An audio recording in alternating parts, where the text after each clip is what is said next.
Good morning. It's the 14th of April, Saturday morning. It is 10 o'clock. Jesus H. Christ. Suit and the Breeze is starting on time for a change. I'm TakersMinion. My co-host seems to be having technical issues at his podcasting station, so I'm going to be flying solo for most of the day. We're going to talk mainly about Wrestlemania and the aftermath. This is the greatest breakfast of them all, Wrestlemania Aftermath. Wrestlemania and the aftermath. This is the greatest breakfast of them all. So, I'm joined this morning by three returning guests. The first one I'd like to reintroduce everybody to is LegendsLover, my wife. Good morning, honey. Morning, everyone. The next one is Biff Kensington III, going to be giving a fan's perspective of WrestleMania because he was there. Yes, indeed. The beacon of civility, a bastion of humility. I'm the smartest redneck you've ever heard. A pleasant good morning to you all. I'm Biff Kensington III. And as always, and as normal, whenever I can get him, we're joined by Crazy Chris 576, one half of Two Guys, One Sport. The more insane half at times of that group. We had ourselves some technical difficulties, so broadcasting took place last night, Friday, instead of our normal Thursday, and that's all I gotta say is wee. Yeah, I went a little off the rails, to say the least. So I'm still recovering from my rampage of epic proportions, so I might be a little low energy to start, but I will get back to normal as quickly as possible. I would call it a rampage for the ages. I mean, it's well deserved. It was well deserved, if I do say so myself. And I mean, I was mostly just carrying on from what Tanya had said when they did Live After SmackDown Live on Tuesday. I did not catch that. So yeah. It took the place of Wednesday night shooting even this week. So you should definitely check that one out. That was worth it. I plan on it. I mean, during WrestleMania, I actually put a live stream out that was going out live during the matches. So for a while, the last 4 hours plus of it. So I missed the first hour. Mm-hmm. But I digress. Shall we discuss the WrestleMania 34 from the New Orleans Mercedes-Benz Superdome? Oh, the dump. We had 14 total matches on the card, 3 on the pre-show. Let us start with the men's we call it the armbar. Yes. The Andre the Giant Memorial Battle Royal, which amazingly was won by Matt Hardy with an assist, of course, of brother Bray Wyatt now. I predicted Matt Hardy winning. I mean, when they announced, they had the first initial list of names that they announced, and if you go back and listen to last week's predictions episode, I said, of these list of names, I mean, Matt Hardy seems the most likely to win it, but I also gave the amendment to that of, but there's got to be somebody else who they'll put in the match who will be better. But, they didn't, and it was him. No, but they had, I mean, I was sitting there watching it, and I was like, what the hell? When Bray's shtick started, the best way I can put it is hippy-doo-wappa-doo is what Bear used to call it. And then all of a sudden he's in the ring. I thought, wait a minute, is he a competitor or not? I thought it was going to come down to those two, and then right after Matt eliminated Corbin, the bell rang. And I was like, okay, this is interesting. Hey! Good morning, MDS, my co-host from Kyoto, Japan. How are things over there this morning or this evening? Chaotic. Fucking mess. Everything's a mess. that's lovely. Listen to me getting enraged or getting up in ass about anything. This is the perfect time for it because I am positively livid. Wow. Tell us how you really feel. I was just going to say, tell us how you really feel. Sorry, Doc. I mean, okay. In the morning, I was supposed to do a podcast with Metal Man. I was supposed to be coming in to talk about Raw Roulette 2002. Goodness gracious motherfucking Lord, my power got cut off. And I was so into panic mode, I forgot that my phone has internet, but my phone is only living on borrowed time about 10% of power, so the only thing I could do to him is just, okay, I'm very sorry, I have to apologize to Metal Man and reschedule, and I had to survive the whole day without electricity or without anything for that matter, just by sitting outside home, eating breakfast, opening the window, and just enjoying the view, I guess. Jesus. So patience was still quite thick at that time, but it's slowly being shaved thin as I wait for about 2 or 3 hours until the power came back on. And all I had to do is rush and plug in everything and try to recharge every single thing. And then suddenly I have messes upon messes. I just heard construction. I have construction work coming in, and I am just no excuses. But damn, I am pissed. Well, maybe we should just cut to the main event so you can blow off all your steam. But nah, we'll wait. I mean, this is only a few times where it happened just because of a construction work, and you know how sometimes construction work can also bother with the whole power line thing, and usually when you do those kind of work, sometimes you accidentally cut off the power line and it cuts off one section of your neighborhood or residential area, it messes up everything to about 6 hours. Obviously, they weren't a 2002 WWE fan, so they didn't want your perspective on Raw Roulette. I'm not talking about Raw Roulette. I'm talking about the whole mess that I had in this. Strong style only, motherfucker. This is strong style in Japanese, man. All up your asses. So. Wow.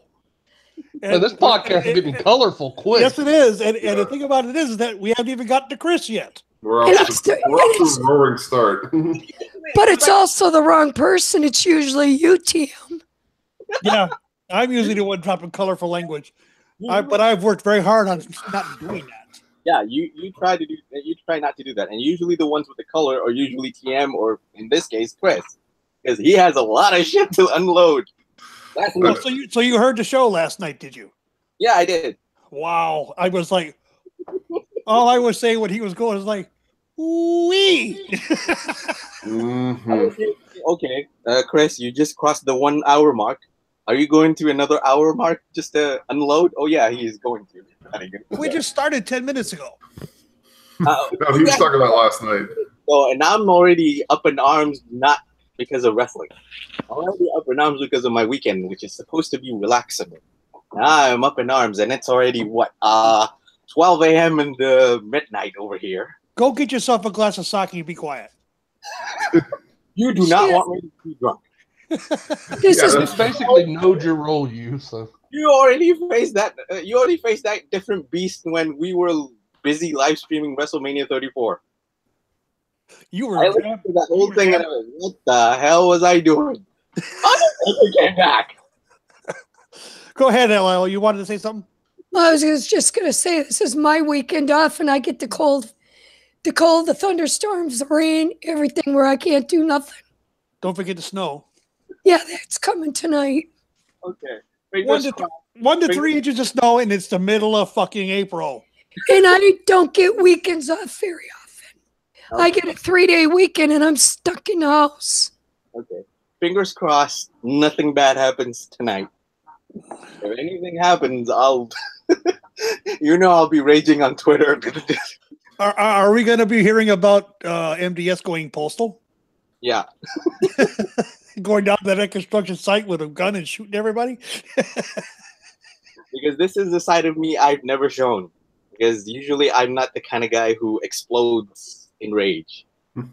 No. I'm usually the guy who just, okay, let's chill, let's relax. We'll just You're the one normally calming me down. Yeah, let's dissect this in a more rational manner. Let's see this in a different point of view and try to calm all the tensions down. And suddenly here I am coming in. You know what? One Tim, you know what? Yeah, sure. What's funny is because if I'm home and TM's doing it, I do a Gibbs on him. I can't do that to you. The best part is usually the one who's calming me down is my significant other. She's at work. Yeah, that's right. Oh, so you're completely off the chain then. Yeah. But okay, at least it's not about wrestling because I have a feeling when it comes to WrestleMania 34, we are going to unload on a lot of shit. Oh yeah. Yeah. Okay. But anyway, we were talking about the Women's Battle Royal with Matt Hardy winning with the assist of Bray Wyatt. That was great. The Andre the Giant Memorial Battle Royale. Right. Okay. The armbar. Andre the Giant. Okay. That was great. That I liked. I have a confession to make about this match as well, guys. Okay, go ahead. You know, everyone, I just kind of assumed that much like the Easter Bunny, Bray Wyatt's teleportation powers were a myth. But where we were sitting in the Superdome, I actually could not see him getting into the ring when the lights went out and the blippity bloop happened. And so I am left with no alternative. Bray Wyatt actually can teleport. I know how it sounds, but then you got to say the same thing about Taker's gear showing up in the ring and then disappearing. Oh god. No. That was CGI. The lightning bolt was a lie. I know, but the gear in the ring wasn't. Oh, but I don't know how that disappeared either. We didn't see anybody take it out. It might have been holograms. I don't know. Or it might have just been someone kicking it out. No, we couldn't see anybody in the ring, though. That's the thing. It was very well done. Maybe they had it tied to fishing line or something and yanked it out. Yeah, maybe. But okay. Has Taker asked you about the full experience of WrestleMania 34 yet? Ben? I'm sorry, I couldn't hear that question. Repeat yourself, please. Okay. Has Taker asked you about your experience, your full-on experience on WrestleMania 34? No, I've just been sitting over here, just kind of minding myself. But if anybody would like to, that's perfectly fine. I can rail for a while if you want. Sure, go ahead. What is this experience? I don't know nothing about it. Okay, my experience is fuck you, New Orleans Superdome. You suck. Okay. That's pretty much the first point. I cannot stress enough how bad the Superdome sucks. Now, I am partially biased. I am a Carolina Panthers football fan.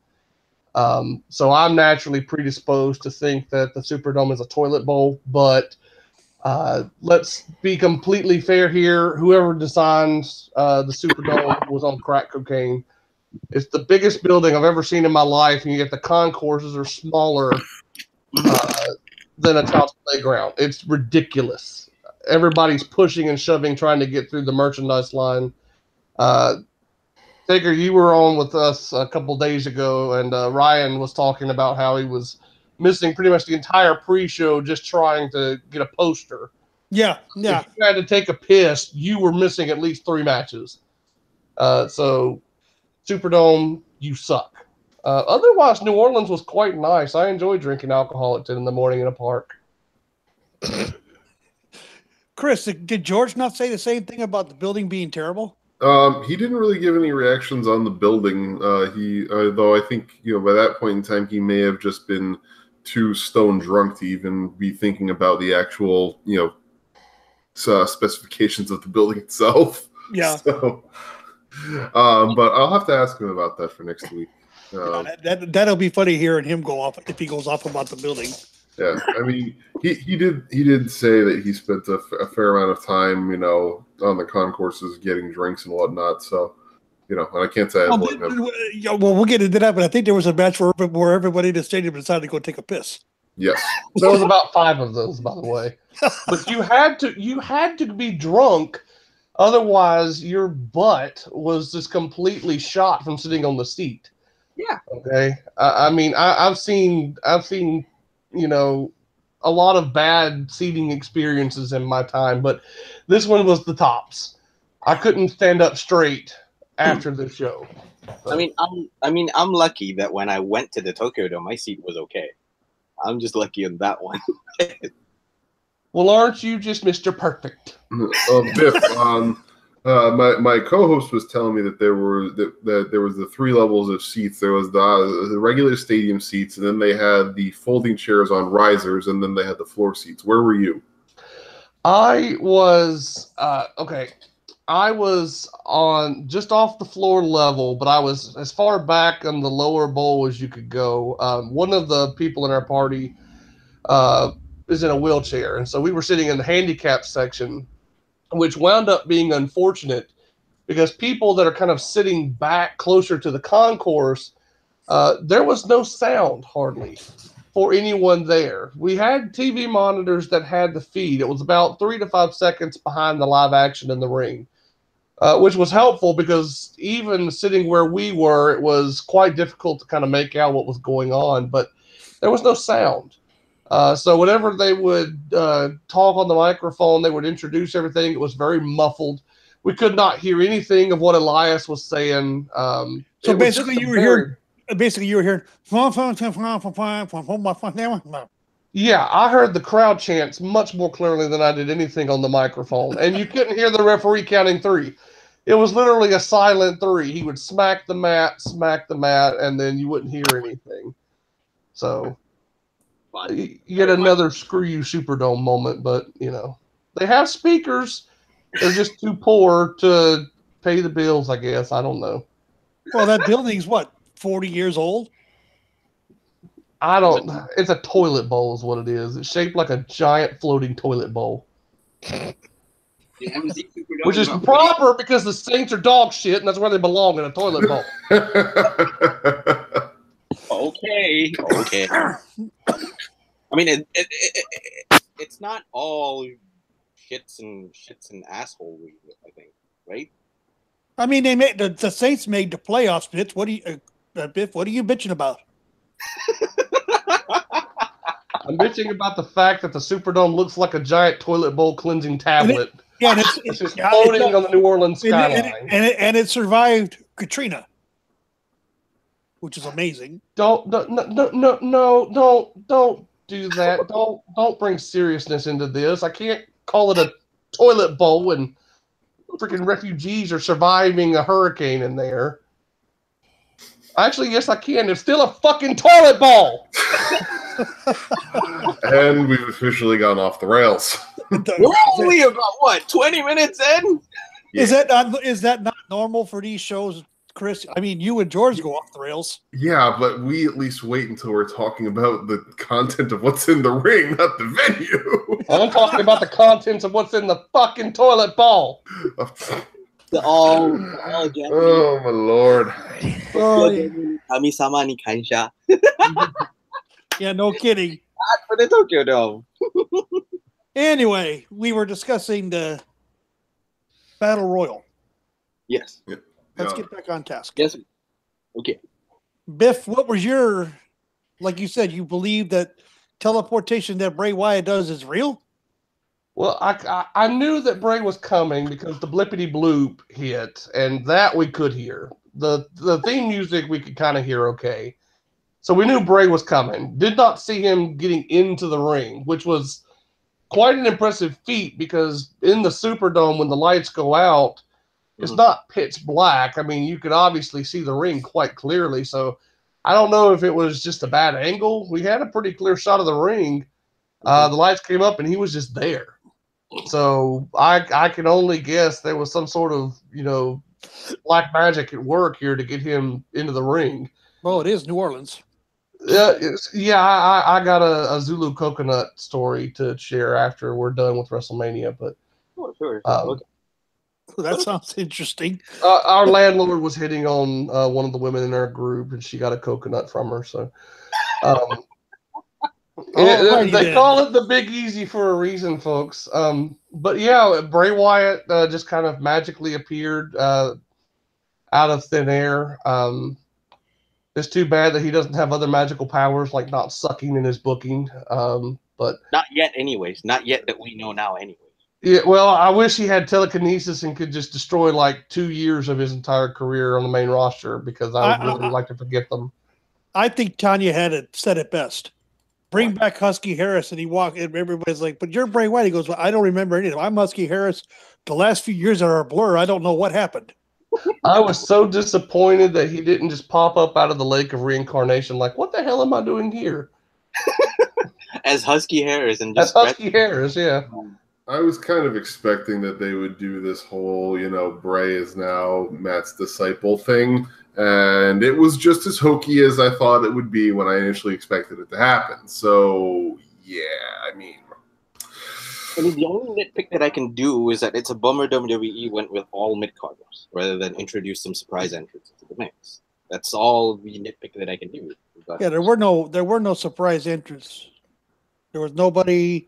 I'm looking at the elimination list. No, there were no surprise entrants. There was nobody from NXT there. I mean, the Battle Royal. The biggest surprise you could probably say would be Mike Kanellis, because I didn't expect him to be back in the ring at this point yet. But that's not much of a surprise. Oh, he was there. I didn't even notice. He was. Yeah.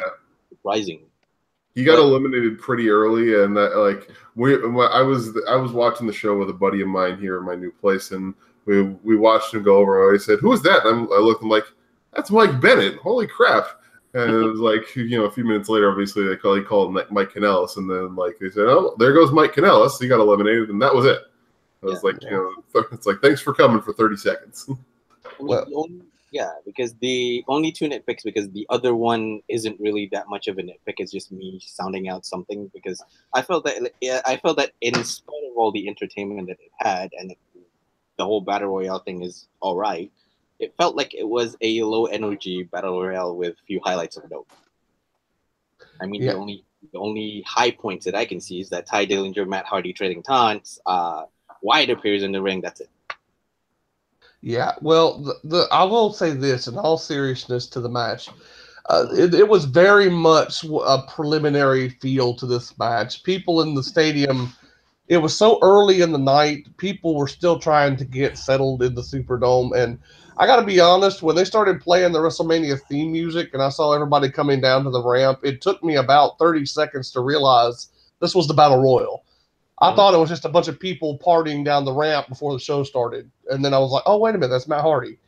So we were not really ready for this in the Superdome. And it was kind of that, this really isn't that big of a deal type feel. So that's probably a good reason not to bring up someone new. I think I picked Big Cass to come back and win last week. And given the placement on the card and how everybody was kind of just not paying much attention to it in the stadium itself, it's probably for the best that it was just a mid-card thing, because nobody was really caring about it. Mm-hmm. Yeah. The only positive thing that I can think of, it's a good match to warm yourself up. That's it. Yeah. I mean, and as is typical for the Andre the Giant winner, it's not going to go anywhere in terms of a singles push. The best thing you can say is that this will eventually lead to Matt and Bray winning the tag titles together. I see that. Yeah, that'll be the only thing that comes of this. And but what's going to happen with Brother Nero? Well, the rumors. Singles feud. Who knows? But I will say this. I mean, winning the tag titles off the Andre the Giant Battle Royal would be the most that anybody has done with winning that Battle Royal. So, I mean, that would be a step up from what the other four guys have done, I guess. Well, no, Baron Corbin won the case, remember? Yeah, and then he lost his cash in. So, I mean, that's a wash. I consider that a wash, personally. Okay, fair enough. Let's move on. I know I haven't really talked about 205 Live a lot lately, but I swear I watched it, and let's talk about it, considering that we have the finals of the whole tournament thing. Yeah, that was a holy shit match. That was amazing. It was excellent. That match was great. I was sitting there just, I was thinking, because I myself remembering 205 Live from before, and that still is in my head with "He who shall not be named." He who we hope is dead. He who we hope is dead. Yeah. I mean, what are we being let go, and then we have this. Then Drake Maverick shows up, and all of a sudden, 205 Live is becoming more and more relevant. The booking is better, and then we have this great match between two faces. Here it is, folks. Two faces, no heel. Don't need anybody. WWE does not need to tell me who to cheer for. I mean, I think in this context, it works because it's a tournament. No one really cares about your alignment. It's just that everyone really wants to see who will win. Please. We had this discussion last week. The only difference is that one is a tournament, the other is a one-on-one face match to determine who wants to win it more. No different. I do have to say I liked the fact that and we talked about this last night. I really liked the fact that there wasn't any like mid-match heel turn and no like shenanigans with that. That made all the difference in the world, because these two guys they don't need that, and they came out of it both looking great, and the progress going forward from here can only be good, because I mean it's going to be interesting to see how the show runs without the crutch of a tournament to fall back on, but all the same, I think it'll be excellent. I believe it will be too, because this is something we're seeing cruiserweights doing cruiserweight things. Mm-hmm. Mm-hmm. The only high spot that I remember at that time is a Spanish Fly from the top. That was amazing. Yes, it was. Holy crap. We got two Spanish Flies tonight on this night. That was quite an impressive feat for WWE. So. Oh yeah, true. The one that was on point was the second one. Yeah. Mm-hmm. Okay.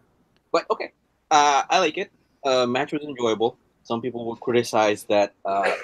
Some people might say that this is not quite the showcase of the cruiserweight division fans want. But I think this is definitely a step up. This is definitely a positive step up. Mm-hmm. What we had, like, say, last year's wrestling. Yeah, wasn't it last year? It was Neville and Austin Harris? Yeah. I mean, this was a definite upgrade to that, even though I won't knock down on both Neville and Austin Aries back then last year when they put on a show. That one was okay. That one was good. Side note on that, though. I got a side note on that. Sure. It's come out that the Hall of Fame is not going to be on the DVD this year for WrestleMania, and all the pre-show matches are going to be on the DVD. Now, wasn't that the sticking point with Neville? Yeah, it was exactly the sticking point, and that's one of the reasons why he went home. So, I don't know whether to call that. I mean, it's a good step forward for the people who are on the pre-show, but at the same time, it's kind of just one more slap in the face. I was going to say it's a kind of a slap in the face to Neville. Yeah. Yeah. I mean, at least they recognize their mistake, but they're doing it. Again, a little bit too late for a guy who should be performing somewhere. Yeah, and they're holding him up because of his contract. Of course. Okay. Same thing they did to Mysterio. Anyway, talk about Mysterio later, because considering the fact that I know it is certain tidbit of news that he's about to appear. So, that.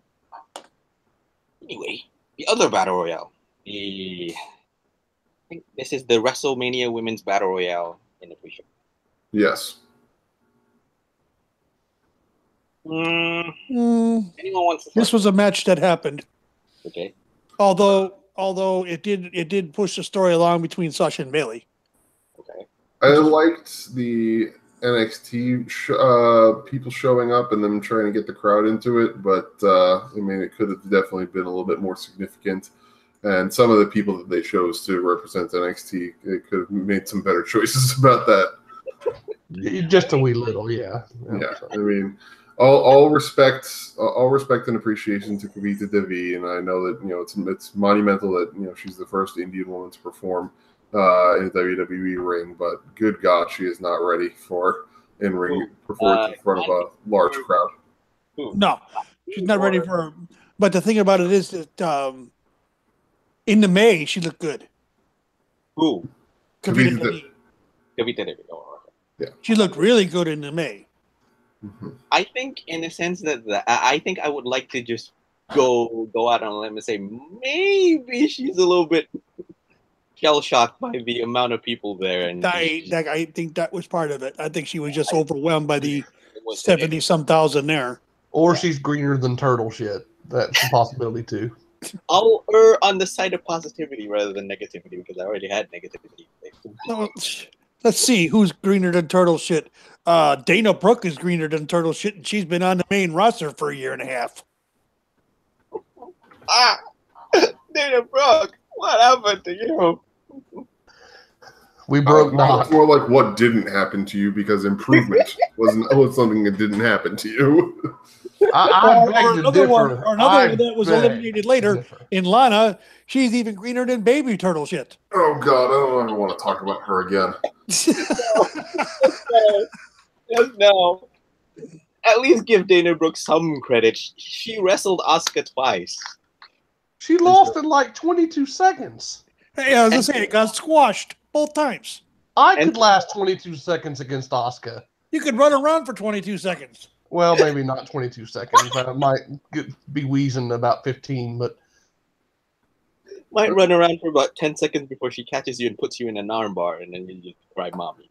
While we're on the subject of people who are green, though, and haven't improved, hi, Liv Morgan. Yeah, no kidding. Yeah.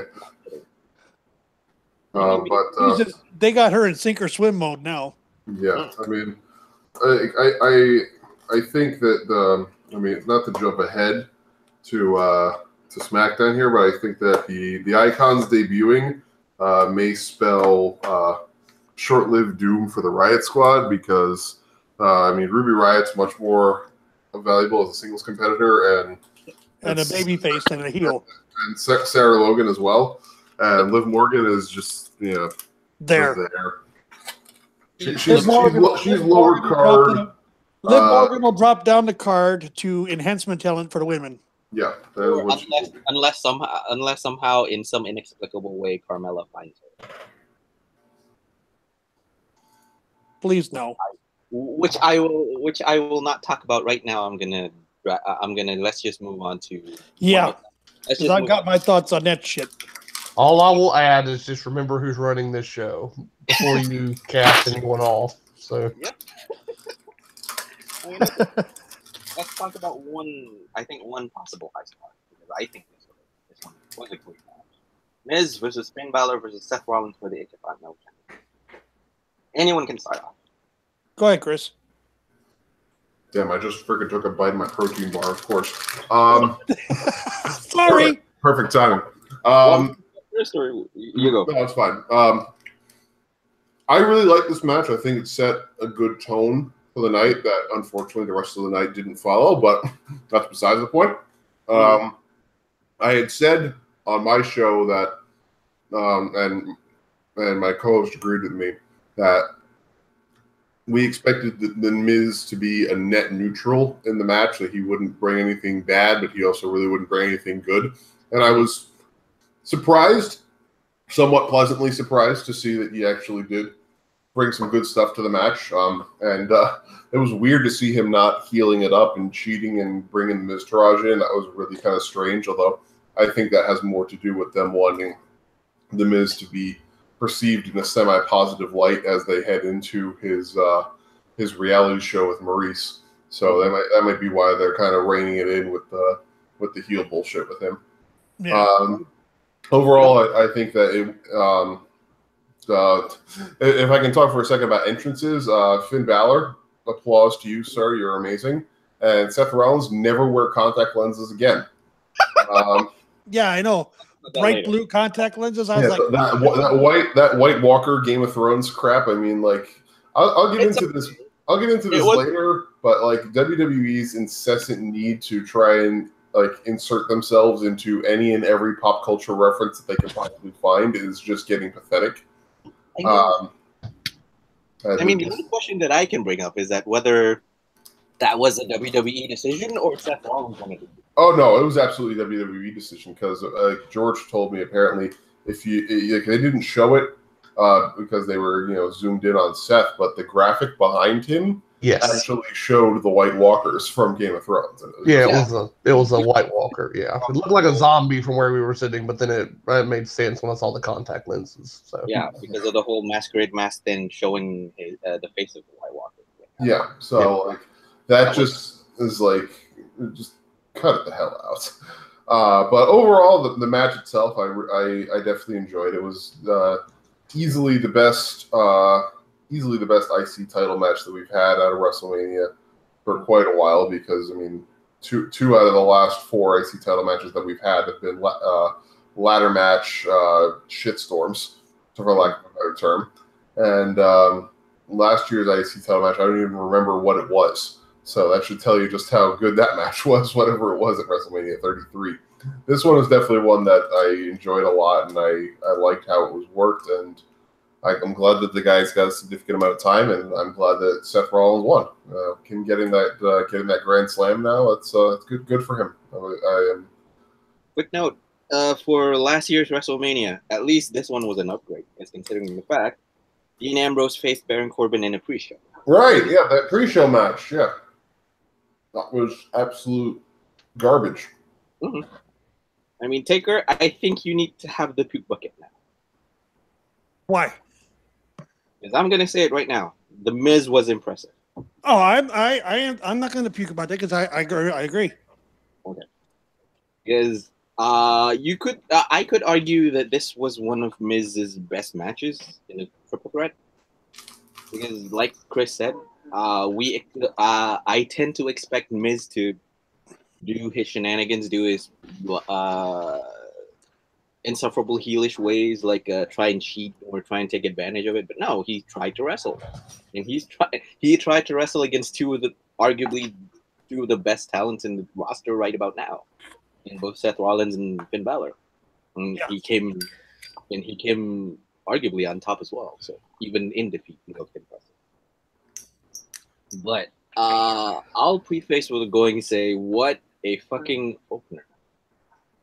Because you thought that WrestleMania had to start off with a bang. This is how you start off with a bang.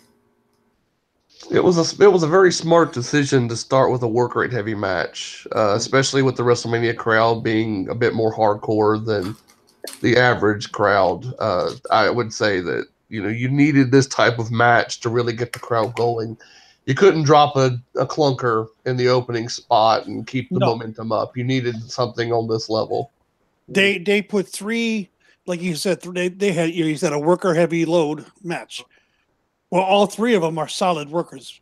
Miz, I'll give Miz his credit.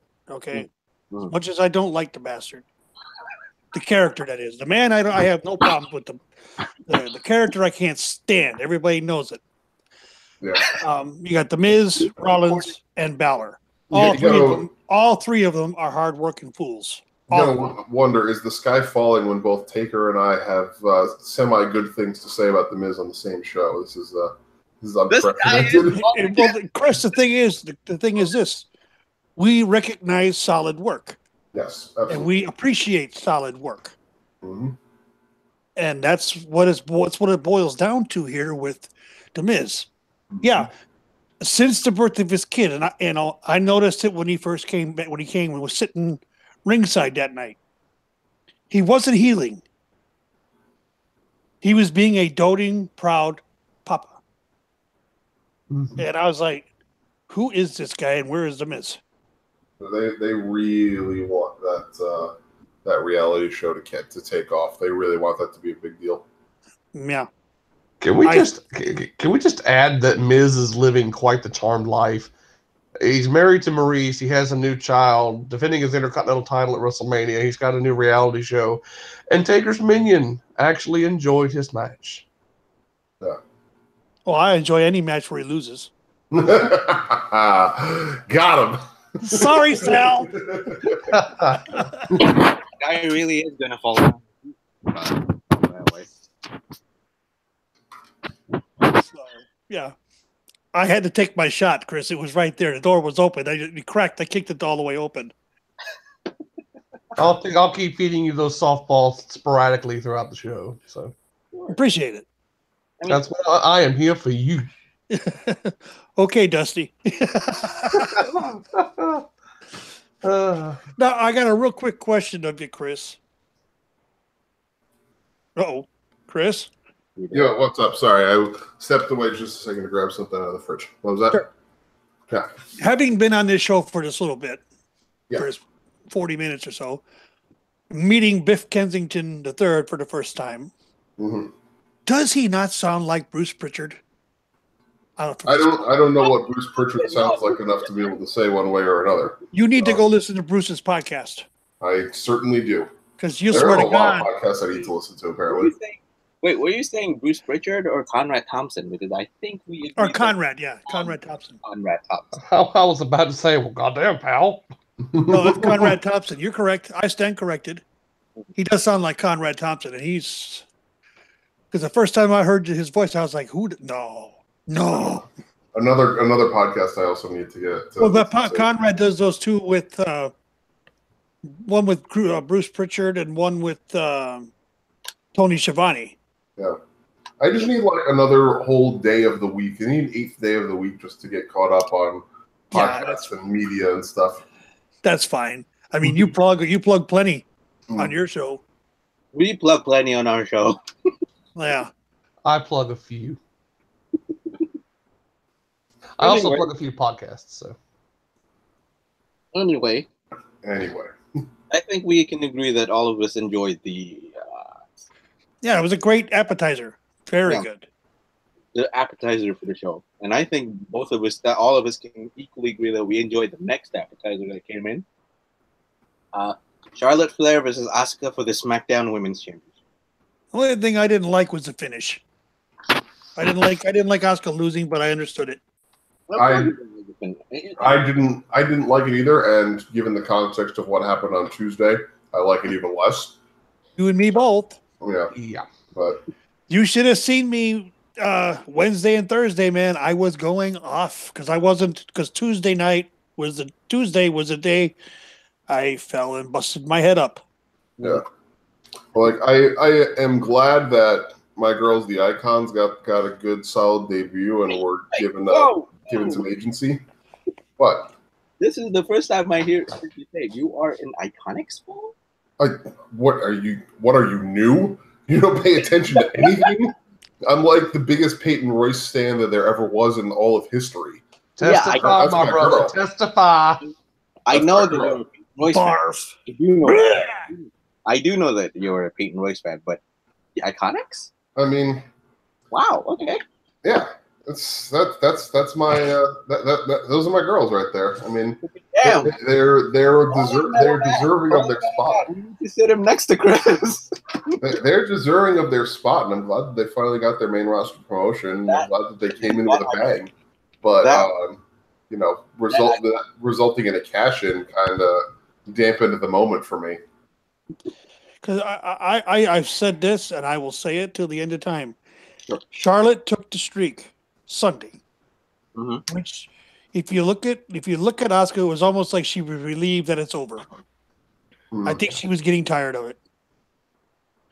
Maybe so. All things considered, she said that Charlotte was ready for Asuka. You were ready for Asuka. That meant that, okay, it's done. She's, going to be gracious about it. Yeah. I think I'm just in terms of why I didn't like Asuka losing in that match. I think I'm just suffering a lot from Charlotte fatigue because it's been 3 straight years of Charlotte being like the one and only at the top of the women's division. She's been like the first one to do all these big things. She's been the biggest deal, day in and day out. There was like a 2-month stretch from after she lost the Raw Women's title to Bayley and then lost the subsequent 4-way at WrestleMania last year, and then got traded to SmackDown. There was like a 2-month stretch when she wasn't the big deal, and then immediately she became the big deal. She overshadowed Naomi's title reign, and it was just like, it's just always been all Charlotte all the time. Right, but let me get to the ultimate point here. Tuesday night, the Iconics came out and beat down Charlotte, and I've been getting this argument. Well, Charlotte had a real hard match on Sunday, and she's like maybe 25%, and it still took 2 women to beat her down for Carmella to cash in. I said it doesn't matter. It takes the streak, her taking the streak, and Asuka losing it. It makes it nothing. Yeah. It makes it absolutely nothing. Yeah, Carmella takes the rub, and who the hell wants that? She's getting a secondary rub for taking the title out the woman who took the streak, but got her ass kicked in the process of taking the streak. Yep. It would have been better off if they were going to have Carmella cash it in to do it on Sunday. On WrestleMania itself? Yeah. Not to have somebody else come in and beat the shit out of Charlotte and then her taking it. Have her, because you figure, look at the energy that was taken out of her on Sunday. If they were going to have Carmella win it, Carmella should have took it on Sunday, not 2 days later. Yeah. I mean, here's the thing, though. If I was still in my rage mode right up until now, I would have agreed. But going further than that, number one, do what you may with the whole Charlotte breaking the streak. The record still stands. Charlotte's the one who broke Asuka's streak. Yeah, but the rub didn't. They shined Charlotte up so much with it, only to have it be run across a sanding disc. Because it took 2 other women to beat Charlotte down for put her down. Carmella to catch it. That's just wrong. That's just totally wrong. Correct. Or not unless they're going to move Charlotte back to Raw. Yeah, that's what I've seen a lot of people saying. It's like I think honestly, it's just the whole idea of like. I mean, I can see the point. The prestige is really what it is. Like it's just like the idea of like she had the prestige of being the one to beat Asuka and to take down the streak, but then that prestige is immediately gone. Yeah. So. Yeah, it was a total waste. Uh-oh. Nope. Oh crap! We lost him. Yep. Yeah, like I said, that was a total damn waste. Yeah. It's unfortunate, but yeah. Okay, and he's back. Everyone. Is everybody on? Unmute yourself. I already unmuted myself. No, I was talking to the wife. Oh, what happened to you there? Refreshed everything. I thought I bugged out. Yeah, I actually completely lost everybody. So I was just kind of sitting here like, okay. And apparently Google Hangouts still hasn't entirely fixed itself. So who knows? Yeah. But at least the whole thing didn't crash out on us. Mid show, which would suck, and which would add to the whole MDS getting full on Brie mode all of a sudden. Brie mode, wow. Anyway, yeah. Let me add something to this discussion here about Charlotte. I think it's pretty apparent that WWE is establishing Charlotte as the greatest female performer of all time. And I definitely think we're building to Charlotte and Ronda Rousey. Possibly as a WrestleMania main event match. But I think that is the way that they are going to go with it. Let's see. Looks like LL may be having some technical problems. I don't know, because all of a sudden she unmuted herself and nobody could hear her. So, okay. Nope. Not seeing you. Crap. How about you guys share the mic? Oh God, hold on. I'm gonna fix it right now. Okay. But what were you saying about? Continue on about Charlotte versus Ronda Rousey. I think that was the goal. I think that's the direction they're going to wind up going. Charlotte's getting all these accolades. We were talking about how Charlotte's kind of been the focus of the show, and she's really been positioned as the best of the 4 horsewomen of NXT. And I think people no disrespect to the Bella Twins, no disrespect to Paige, no disrespect to anyone, but the Four Horsewomen are leading women's evolution in WWE. I think that's the fans' perspective. That's the perspective that comes across on TV. So if you're leading the Four Horsewomen, either spiritually or you're set up as the most successful, you know, Charlotte's already like a 7 or 8 time women's champion. 6. 6, yeah. So I mean, okay, so her microphone is working now. Great. 1, 2, 3. Hello. Hello. Yeah, because I'm on. Yeah, it's working. I'm on LLs right now. There you go. Okay. Okay. Well, in regards to Charlotte versus Ronda, and Charlotte being like the best position of the Four Horsewomen, I think that's honestly kind of it's definitely a sign of, you know, that's more Vince playing favorites than anything, because Charlotte, in my personal opinion, is only like the 3rd best of the Horsewomen. You know, Sasha, I think that Charlotte is only the 3rd best of the Horsewomen. Sasha and Becky are absolutely arguably the first and the second, maybe. Arguably the first and the second, absolutely. In terms of ring work and character work, Charlotte, I know she's had great matches, but if you look at her work, it seems to me that she more often than not only is able to work at the level of whoever she's facing. She's had great matches against Sasha. She's had great matches against Bayley. But, you know, if you look at some of the less capable performers like Natalya or Alexa, you know, or Carmella, or some of the other people who are lower on the card along the women's roster, you'll see Charlotte doesn't really do as well in those matches. No, and I got a question for you, Chris, and for the panel for that matter.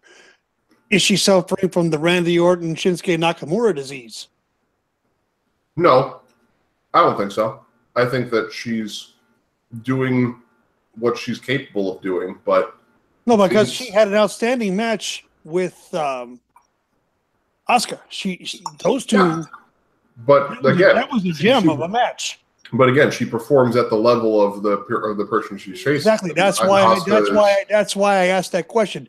The Randy Orton, Shinsuke Nakamura disease is mailing it in, not, you know, exceeding what the person in front of them does. No. I don't think she's mailing it in. I think we have to remember that of the Four Horsewomen, Charlotte has the least experience of the 4.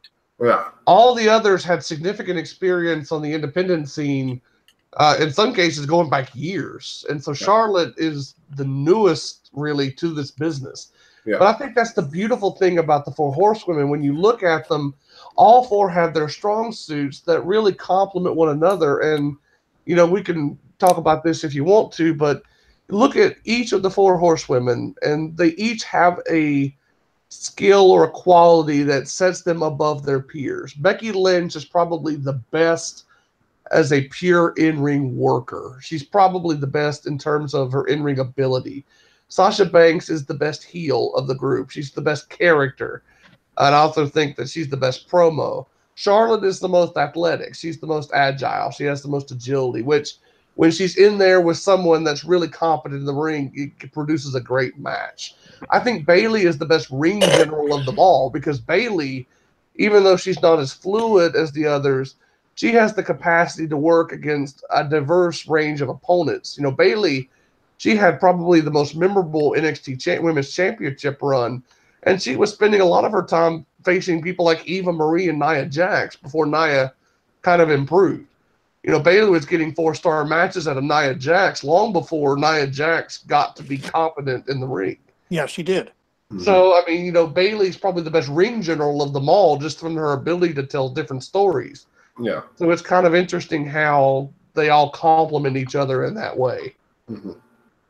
But you know, you also consider there's a whole new crop of women that are coming up who are, you know, I only say this because of my experience with watching a lot of these women on the independent scene, but there's a whole crop of women who are coming up who are even better than the Horsewomen. But, you know, it seems like a lot of them are not going to get their shot because, for whatever reason, WWE is hell-bent on having Charlotte be positioned as the top. No matter what other results happen. Where would you put Becky? I mean, if it was me, Becky Lynch to me is the single best babyface on the entire WWE roster right now, aside from Johnny Gargano. The crowd, despite the fact that Becky hasn't had a singles feud in over a year, the crowd is still into her every time she's in the ring. They still are into her every time she comes out onto the ramp. They love what Becky does, and it's because Becky is a relatable character, and she's a lot of fun to watch. She comes across well to the crowd, and I think that giving her another reasonable push would be only to their benefit, because the issue is, though, and I've said this before and I've gotten yelled at for it, but remember when she was given the title on SmackDown? What happened? She was hurt and she was sick. Yeah. Creative and Vince lost confidence at that point. Yeah. And she in my opinion, she has suffered enough. I'm saying this now. She's done the Triple H eating plates and plates to shit. What's the matter, MDS? Oh, nothing. I've watched you drop out and come back in about 17 times now. 17? Please don't go overboard. Just cross your fingers and pray that this doesn't go to bed. What are they still working around there today? Even on a Sunday morning in the middle of the freaking night, they're working. No, that's not working. They're not working in the nights. Even I know that that's going to be a little bit overboard for 24-hour construction service workers. So, let's just say internet's acting up. So I hope internet's acting up. So okay. I have a bone to pick before we get off of this subject. What's that? This was something that happened actually after the match, and I know we haven't talked a lot about Asuka's streak yet, but can I just put this out there in the ether? WWE, stop fucking interrupting the women's segments for other segments. They did it again at WrestleMania. They had a really bad habit over the last 2 or 3 months where the women will be performing, and then Charlotte or Becky or Naomi, whoever, they're standing there on the ramp, and then all of a sudden Randy Orton's theme song hits, and Randy Orton will just come out, and they're just kind of staring at them like, what the hell? Like, why can't you wait an extra 30 seconds? Yeah. They did it again here. Charlotte is celebrating on the ramp with her championship. It's supposed to be this big moment, and they interrupt it with the John Cena referee angle. And John Cena just, blows past her. Charlotte's just kind of standing there dumbfounded. I'm like, you keep doing this, and it keeps coming across so bad on TV. Yeah, it's like it does. You can't give the women their moment. You got to interrupt it with some men's shit. It's like almost a rib at this point. Someone's just trying to shit all over this. And at that point, if I'm not mistaken, I had the live stream going at that point. Yeah. Because I mentioned, what the hell is John Cena doing jumping the rail? It just diminished the moment, and that's a big moment. Asuka's streak lasted for almost 2.5 years, and you just take a crap all over it by interspersing it with the John Cena nonsense that could have easily been done at some other point. I just don't understand why they continue to interrupt. It makes no logical sense. If anything, it almost feels clunkier in the show. Mm-hmm. So I don't get why they do that. It's just annoying. Yeah. I'm in agreement with you on that. Yeah, they do screw with the women's matches a lot. Yeah. Yeah. It's really just kind of it's really upsetting, but let's move along, shall we? Well, I wanted to ask Chris, because he was saying where Charlotte was, Sasha and Bailey. Where would you put Becky in that? In terms of the ranking of the horsewomen? Yeah.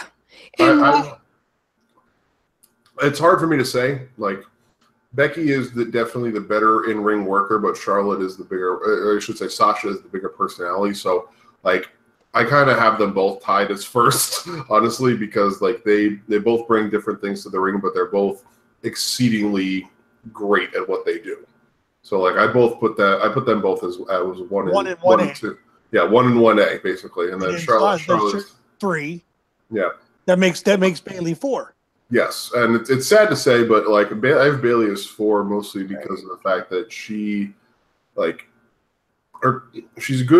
great in the ring, yes, but like the character work that she does and the character that they've continued to present her as, it comes across great in front of 300 diehards at Full Sail. It doesn't come across very well in front of a crowd of 10,000 people at an arena. It just doesn't work as well. Yeah, that's why I agree. They need to do something with Becky and Bailey to bring them back up, not keep them down where they're at. Exactly. See, Matt, you got someone that likes Becky as much as you do. I always did like Becky. I don't blame it just on booking. But they got to give her something. They got to change Bailey around too.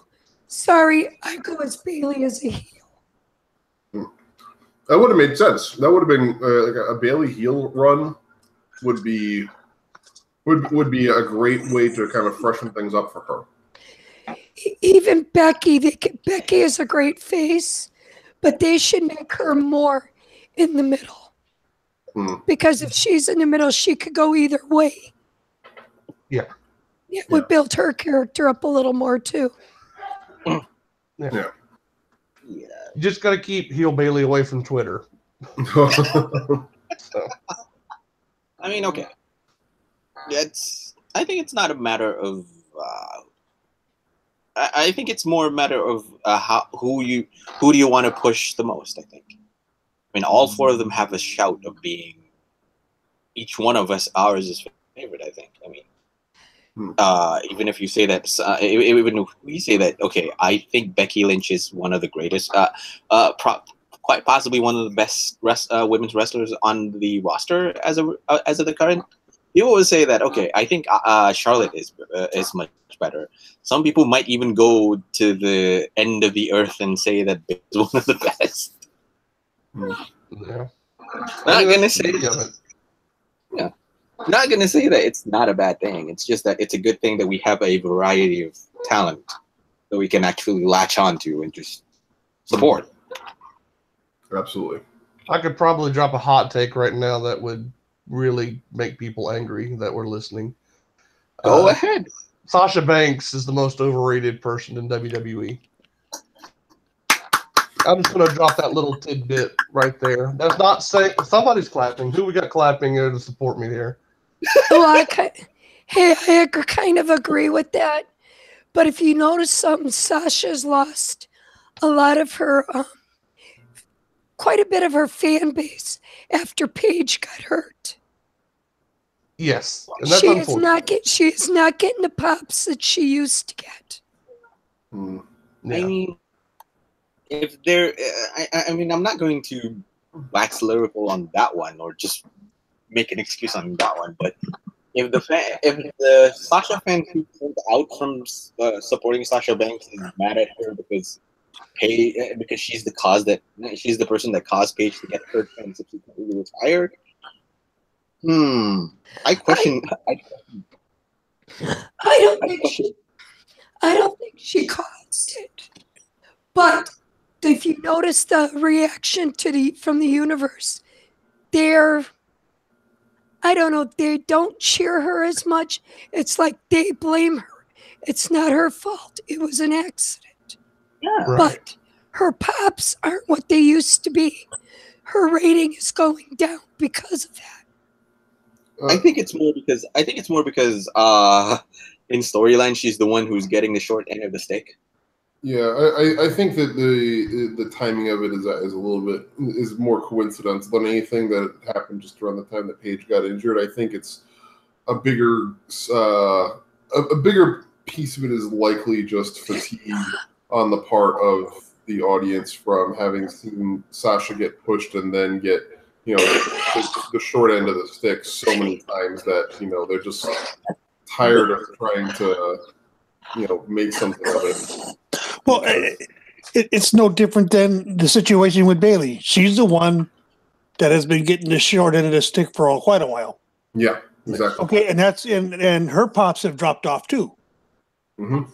Yeah, I definitely think that Sasha's support among hardcore fans has taken a hit after the Paige incident. Yeah. I think that would be a fair assessment. Mm-hmm. There was a lot of hardcore fans on the internet that kind of turned against Sasha after the Paige incident. The lovely IWC. IWC. We all love that.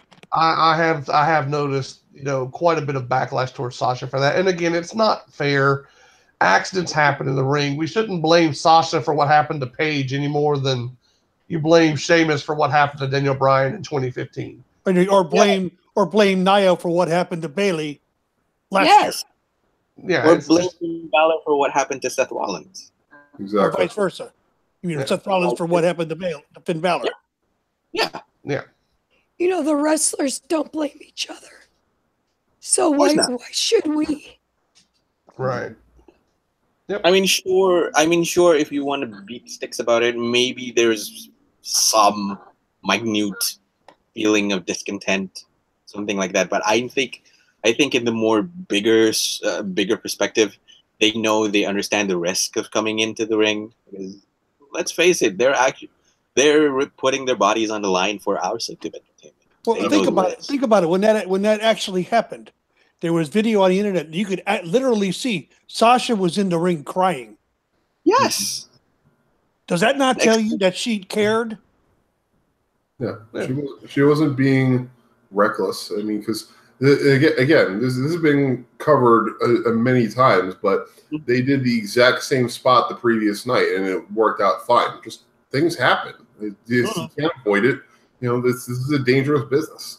Yeah. I think what a lot of it is, though, too, is Paige just came back. And that's what people were looking at.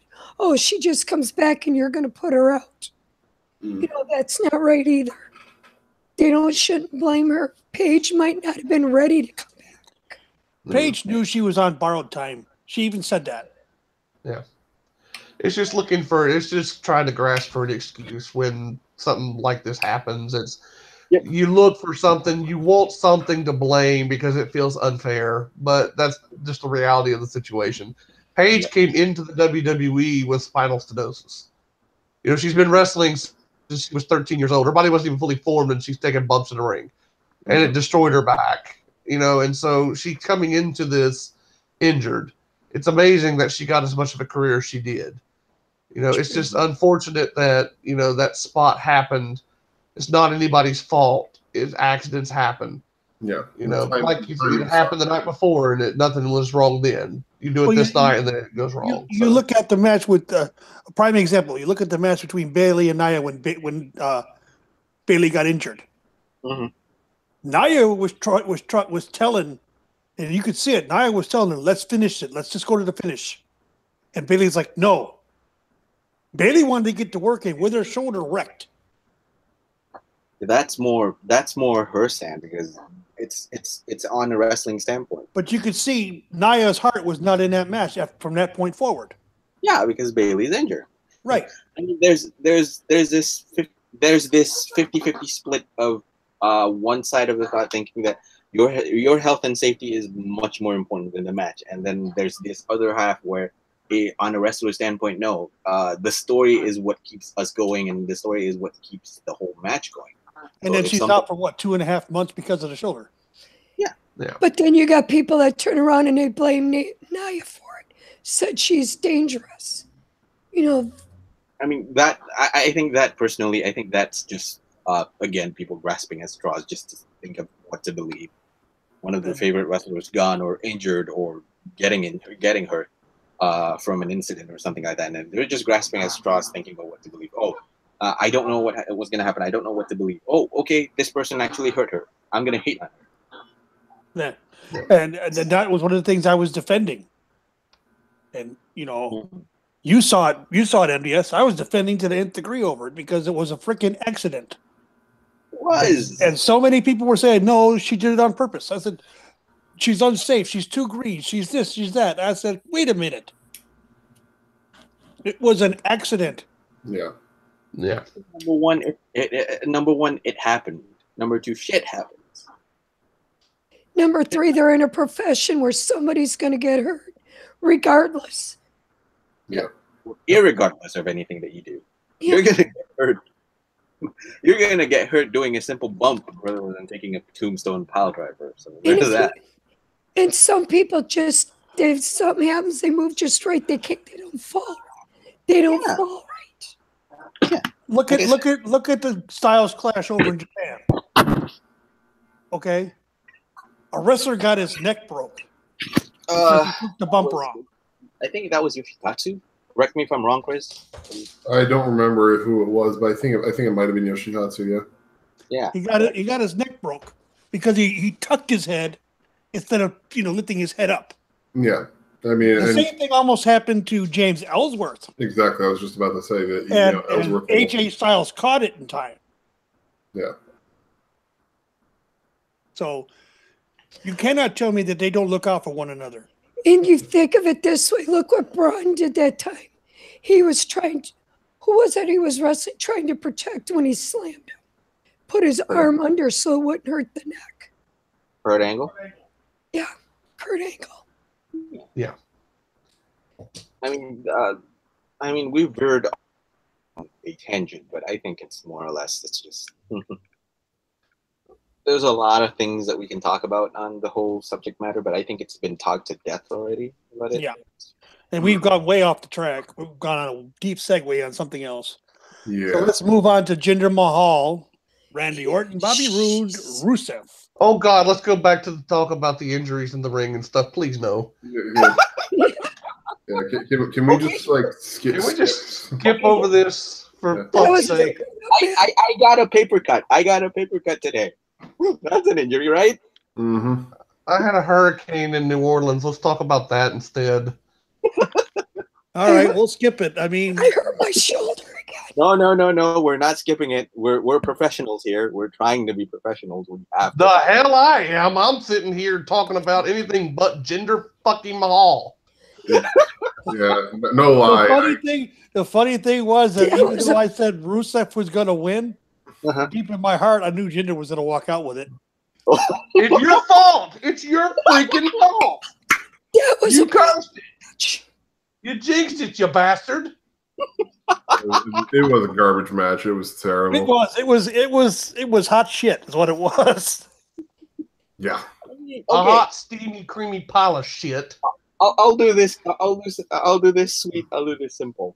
It outdid its meager expectations. How? It outdid its meager expectations. How? It flowed well. There's no electricity at all. The stadium was dead after that. Yeah. In a way, here's my hot take. In a way, it was a showcase for Rusev, who played up his current popularity. This is a match for him. And then he went and just fucked it all up with his shooting his mouth off on social media. Good job, Mike. Yes, this is my hot take. This is a match that was supposed to be Rusev's match, even with the whole loss. He got pinned by Jinder fucking Mahal. Yeah, well, remember, Randy Orton was pinned by Jinder fucking Mahal. Yeah, Randy Orton is a goober. He don't count. No, I'm saying he got for a title. Randy Orton lost the WWE title to Jinder fucking Mahal, then lost 2 rematches. 2017 is a myth. That didn't happen. You're imagining it. I mean, you're gonna. Some of you people are gonna sit there and argue to me that Jinder Mahal is supposed to win when WWE is pushing Rusev and his popularity over the moon, watching this strong man toss 3 big men around the ring like it was nothing. Of course. You crowned the wrong person. Can we be clear here on just one point? If Jinder Mahal is your best option, you are shit out of options. Okay, I don't care what the scenario is. I said last night, like all 4 of the people in this match are geeks. There was no good options, and yet somehow they still managed to go with the worst possible option of the 4 of them. Yeah. Yeah. Well, we know why. I mean, sure, my decision might have been clouded by the fact that my view hasn't really seen what my point of view hasn't really seen what Rusev did the following day or the following 2 days with the whole TMZ situation that he made it for the whole thing. I thought that okay, Rusev might win because you already positioned that guy to be the whole dominant force in the 4-way match where you toss Randy Orton, you toss Jinder Mahal, you toss you toss Randy Orton, you toss Bobby Roode, you toss Jinder Mahal all around the ring. Rusev is the strongest person, and suddenly that guy is not your champion. That guy is not your champion. And you crowned it on the worst person ever possible to get that title. I mean, sure, he's a pedigree. He's a former world champion on SmackDown. Oh, So what? oh. I mean, Even if they were going to have him win, it should not have been Rusev that got pinned. I don't really care about who got pinned because I just don't really care about Rusev. But regardless, I mean, it's pretty transparent why they did this. I mean, think about where they're going to be at the end of the month for the greatest overblown Royal Rumble of all time. Boo. All right. This was Let's move along. Please. I'll say this to end. WWE again went all in with Mahal. He's an underwhelming WWE title holder. This has been proven already. He's underwhelming. Mm-hmm. It's hard to predict anything less for U.S. Championship. Right? That was the go take a piss match for me. But thank goodness it went better. I mean, After that abortion of a match, and that's what I call it, an abortion of a match, we had the Kurt Angle Ronda Rousey versus Triple H Stephanie McMahon in a mixed tag match. Now, everybody knew it was out in public that Trips and Steph were going to have the biggest, most elaborate entrance at WrestleMania, which they did. a repeat of last year's interests. Why? That's the question. That's the question I have: is why? Well, It's Triple last H. year they only rode on one motorcycle. This year they want to ride on 2 motorcycles. Numbers are important. I'm going to actually disagree here. I don't think they had the most elaborate entrance. No, I think Charlotte- Shinsuke Nakamura had the best entrance personally from the live perspective. Yeah, I agree. Charlotte also definitely had a better entrance. Yeah, Charlotte's as well. For sure. If you're saying that Triple H and Stephanie McMahon has the most elaborate entrance for WrestleMania 34, Let's put it this way: they had the most costliest. All probably. the motorcycles, all the Harleys, the trikes, and all that other shit. And the laser show. Don't And the forget laser show. And Yeah. Chris, you're gonna like this. You're gonna like this take. Okay. Seth Rollins' entrance is much better than this one. I actually can agree with that. So can I. Shockingly enough. Mr. Bright Blue Eyes shit.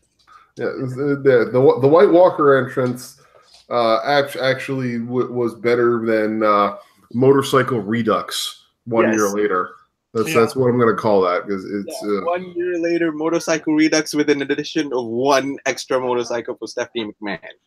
yeah. That's it. Yeah, can we put the kibosh on that being a thing from now on? In fact, can we just put the kibosh on Triple H being in WrestleMania matches from now on? I mean, Let's hope so. yeah, I mean, I'll be frank here.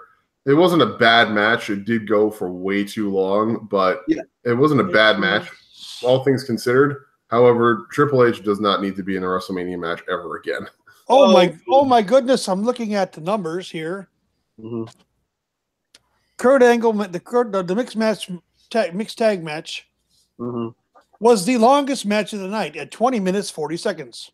Yep. That's pretty astounding, actually. No, it's not to me. Triple H has always been the king of the get your shit in, and but he also got his shit. He also got the shit kicked out of him. Yes, but even after they had done literally every iteration of interaction between the performers that they could have done, Ronda fighting Trips, Ronda fighting Steph, Kurt fighting Trips, Kurt fighting Steph, literally every possible interaction, and they still had time left in the match. That was my thing. It was like we got to that point where they had done everything and they were still going. I was like, okay, all right, let's go. Come on. I like the ending of it though. I absolutely loved it because once Rhonda got Stephanie, she got her hands underneath her shoulder. You could see her talking. You could see Rhonda telling her, I'm gonna break this grip, and then your arm is mine. And she just kept lifting her shoulder up, and all of a sudden the fingers snapped, and then she tucked it under her arms and said, Are you ready to feel some pain? And she fell back and like Steph tapped immediately. Yes. Like half a second.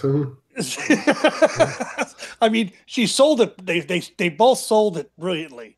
I gotta say that the Steph's Gracie-like resistance to the armbar was interesting. Maybe a little over the top, but interesting.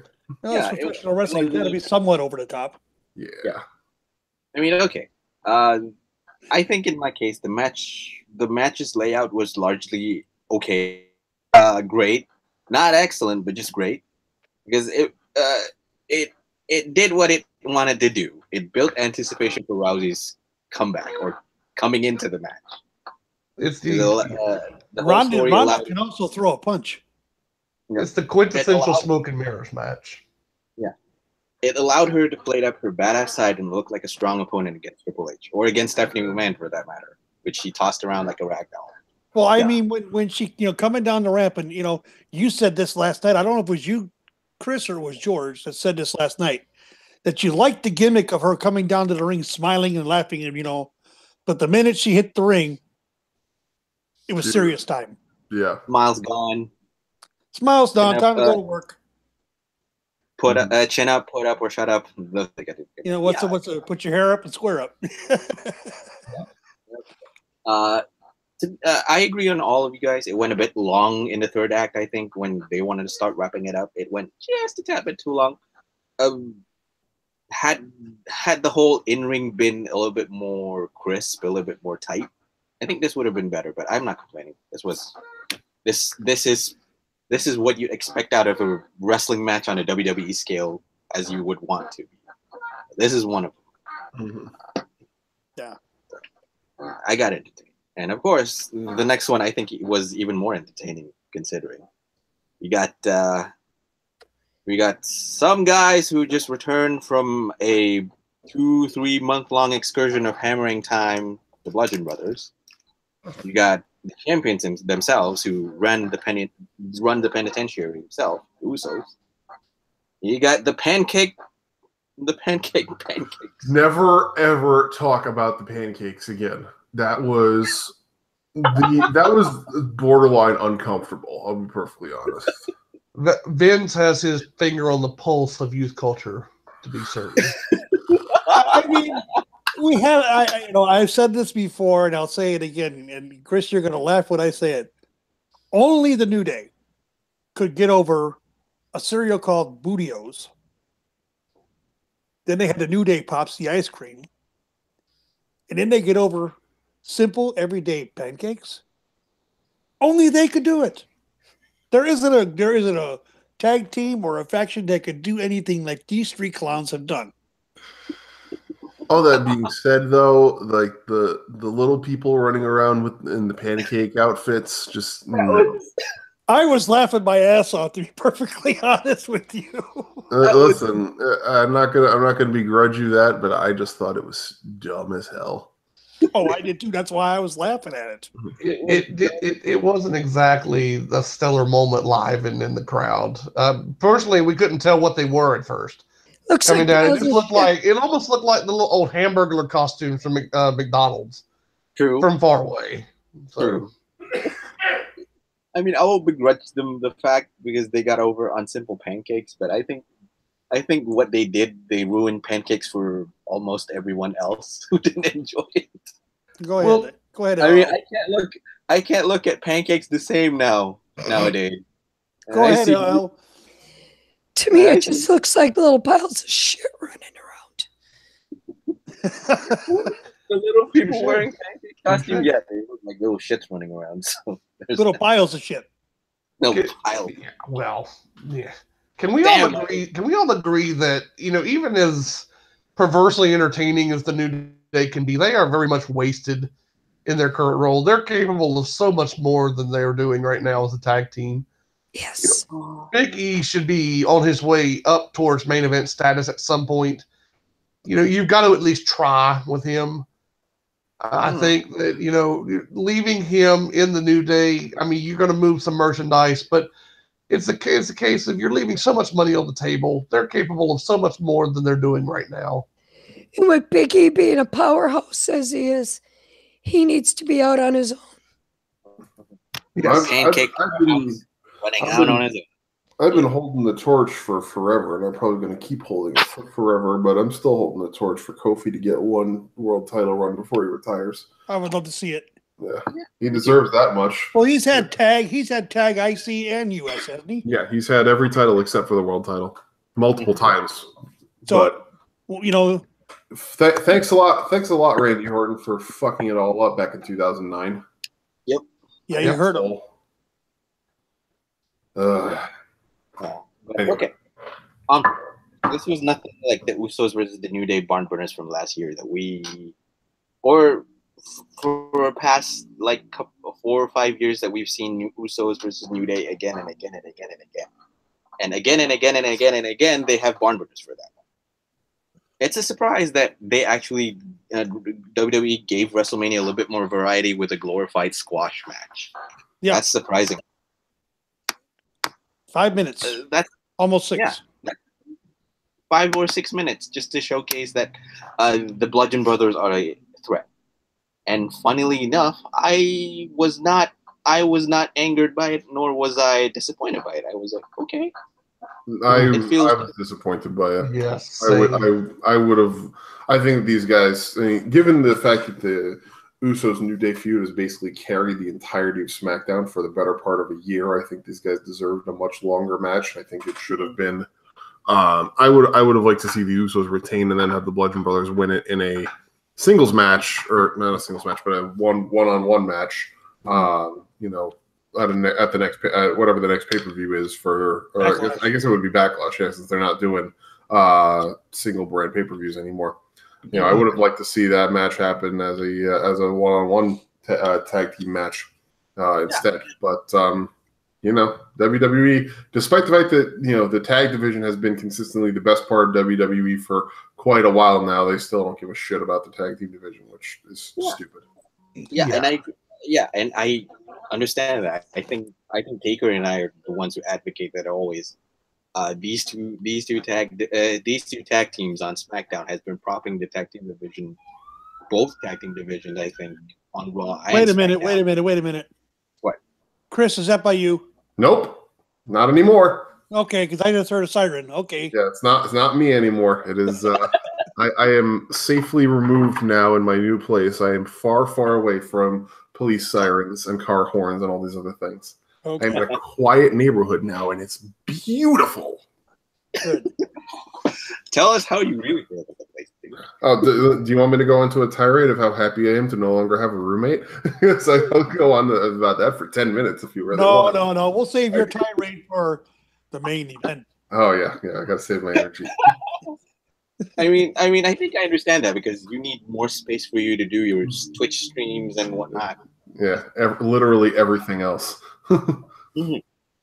Anyway, understandable because just a small segue. I'm also thinking of doing that when BattleTech comes out. Probably. Nice. Might be on the 24th. I just don't know whether I'm going to go full on with it or just record the whole thing on YouTube and then just post it on YouTube. That's it.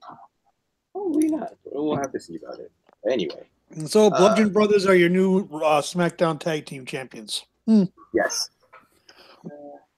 Okay, let's see. They deserve better. They deserve better on their first main show. So.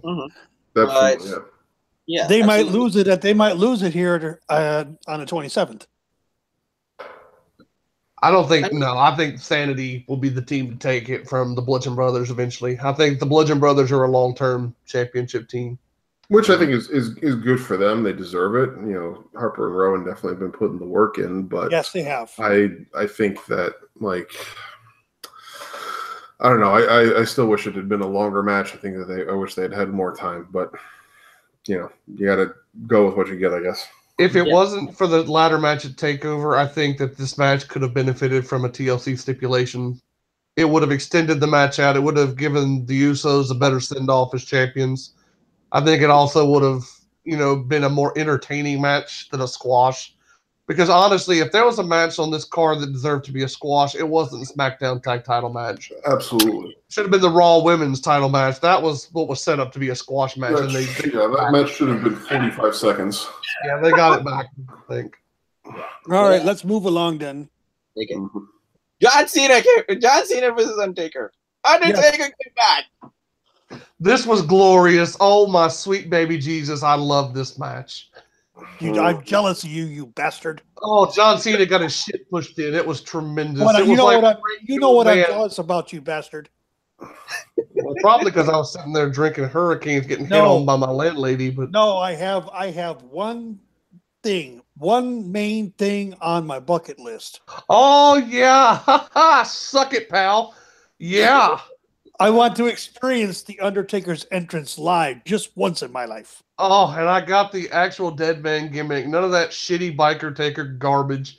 Yeah. Oh, my friends. Oh, it was like sex. It was glorious. Jesus Christ. Okay, how are you doing today? These two are gonna talk about how glorious Undertaker is, and everything. We're just sitting here listening. I'm gonna rain on the parade here, though. I have. Don't you take away my vapors? Listen. I'm glad. Well, actually, no. I'm raining on the parade entirely. Screw it. I don't care. I'm glad for you guys who enjoyed seeing Undertaker have a match, and I'm for getting to see John Cena get his ass kicked. I had a lot of issues with this. Mainly the fact that this was a 20-minute segment for a match that was less than 3 minutes. Yeah, 2:45. Yeah, they could have done so much more with that time rather than have it be, John Cena, he deals with Elias, then he stares at the ring for, lightning and shit, and then he gets his ass kicked by Undertaker. One of the greatest things in that match was when Cena did the what do you call it, a modified sidewalk slam with Undertaker, and went to do the 5-knuckle shuffle, did the whole "you can't see me" blah blah, hit the ropes and Taker set up. Cena sold absolute terror. Yeah, but and I was sitting there going, "Oh, this is fucking good. This is good. This is fucking good." I'm still, and I will forever be, mostly because of not because of the fact that I'm a Roman Reigns fan, but I will forever be of the mindset that Taker should have retired long ago. He should have retired first after losing to Brock, and definitely should have stayed retired after losing to Roman. But I agree. He went out there for a 3-minute match, and you will not ever be able to convince me that he was not hopped up on an entire bottle of Percocet just to be able to get through that match with all of his physical issues. There's no way that you're going to get a match like that out of 54-year-old Undertaker next year, WrestleMania 35. That will not happen, and it's got to stop. I don't care how Vince needs to stop backing up the freaking Brinks trucks to Undertaker's house, and Undertaker needs to get some fucking common sense. You can't do this. Well, like I said to you earlier today, Chris, Undertaker is one of the most devout company men Vince has got. Yeah, but next to Roman Reigns. Yeah, there comes a time when you really need to use common sense rather than living on loyalty, because loyalty gets you killed. And I don't want Taker to have another freaking heart attack in the ring, like he had in the Hell in a Cell match with Shawn Michaels. I don't want that to happen again. Yeah, and here's the thing: this is the exact moment when I was really buzzed up on drinking something, and somehow came on, and somehow came on just yelling, "Undertaker came back." Yeah, you did. I was there. I'm going to tell you exactly why this match worked live. This was the wrestling equivalent of watching a drunk guy poke a hornet's nest for minutes, and then the hornets just wreck his shit.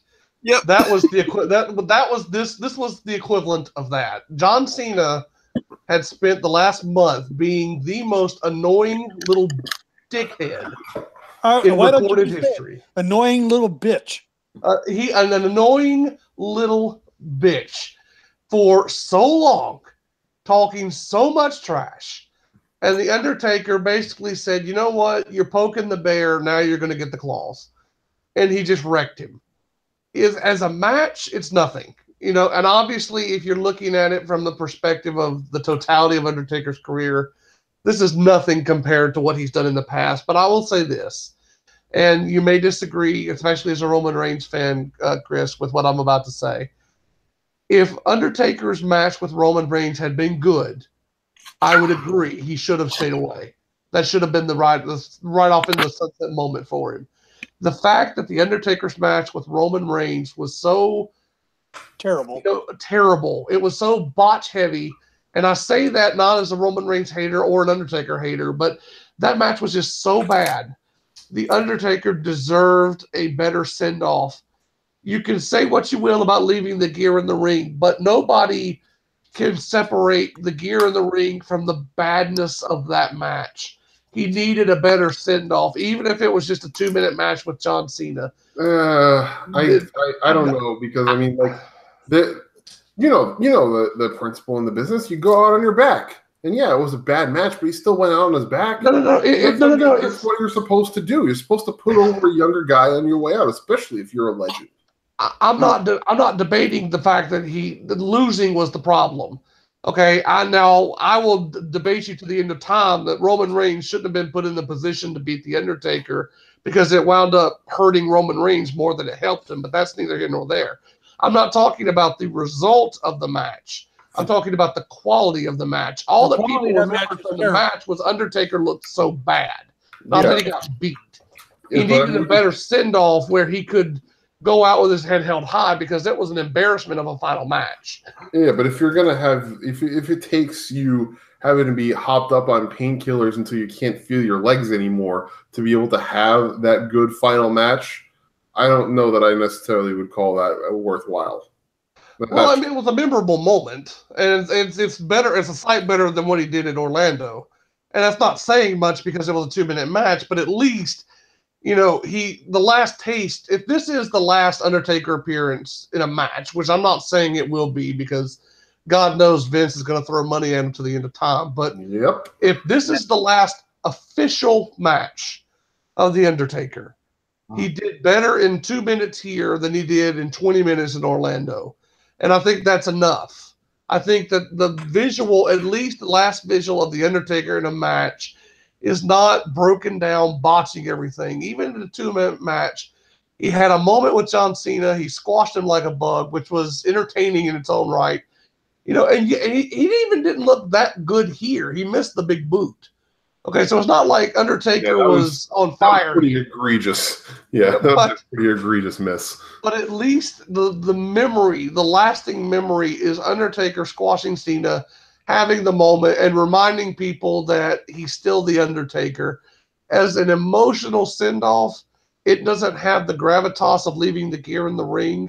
But as a fan, someone that's seen the Undertaker from the very beginning since 1990, it is a much more satisfying conclusion, I feel, to the Undertaker character if this is, in fact, the last match than the Roman Reigns match in Orlando.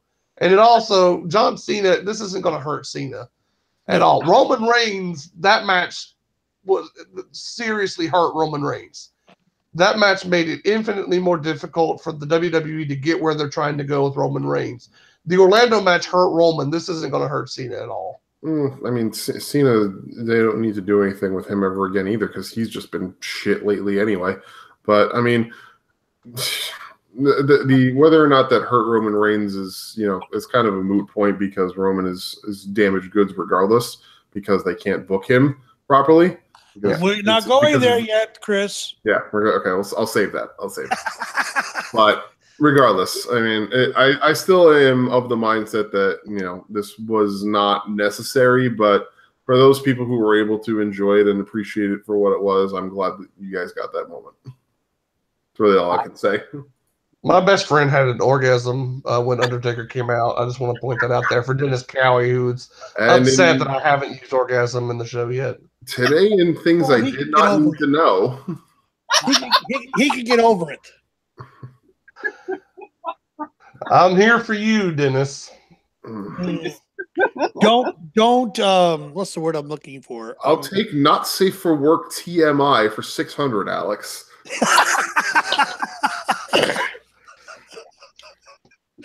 All right, we've all had our orgasm. I don't know what LL thought of that match. She hasn't said anything. It's just such a fun word to say. The big O. I think this is going to Hold on, guys. Hold on. What do you got to say, LL? It was an okay match. It just showed John Cena in a new light. He is turning more heel because he can't get the pops as a face. It made him turn heel. Especially when he's cutting down somebody. Sorry, my voice is going. Especially when he's turning on somebody, cutting Undertaker down as bad as he did.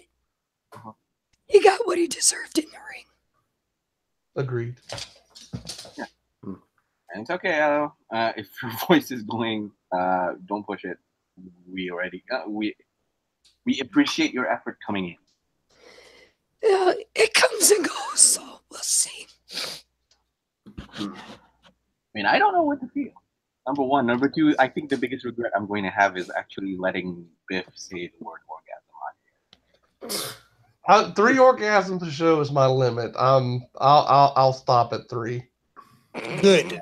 What number are we right now? 1? I think we're at 7. But I'm talented like that, so. Chris is instantly regretting. Moving on. Aren't you glad you came on today, Chris? Aren't you just having a magical time? I'm very happy to be Moving here, on absolutely. to one of the more gimmicky matches. I think where we had Daniel Bryan making his in-ring return. Oh, I've got some words.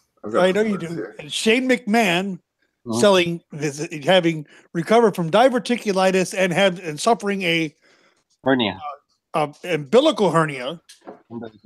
Yep. Gotta love WWE's willingness to just open up a medical book and just point at things and say, "This is what we're giving him. We're just combining these words, and that's what we're giving him." Versus Kevin Owens and Sami Zayn. I mean, Shane. If Owens and Zayn won, they were going to be reinstated to SmackDown. Mm-hmm. Thoughts? Yeah. Man, I have diverticulitis and hernia. Please give me a break. Listen, it's number 2.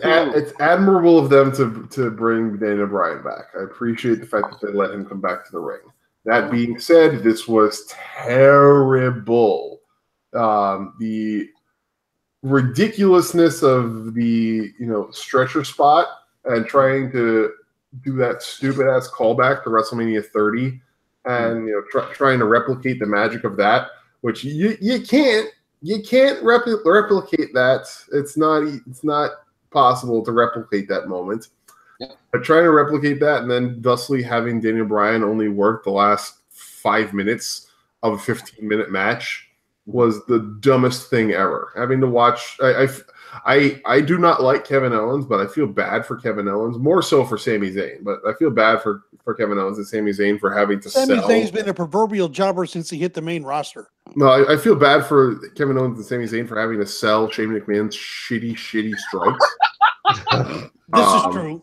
Point number 2. Shane McMahon throws potatoes for days, and I can't even get hurt. Yeah, it's that's stop cosplaying a wrestler, Shane. You're failing. You're not a wrestler. You're failing at cosplay. It's terrible. Jesus Christ!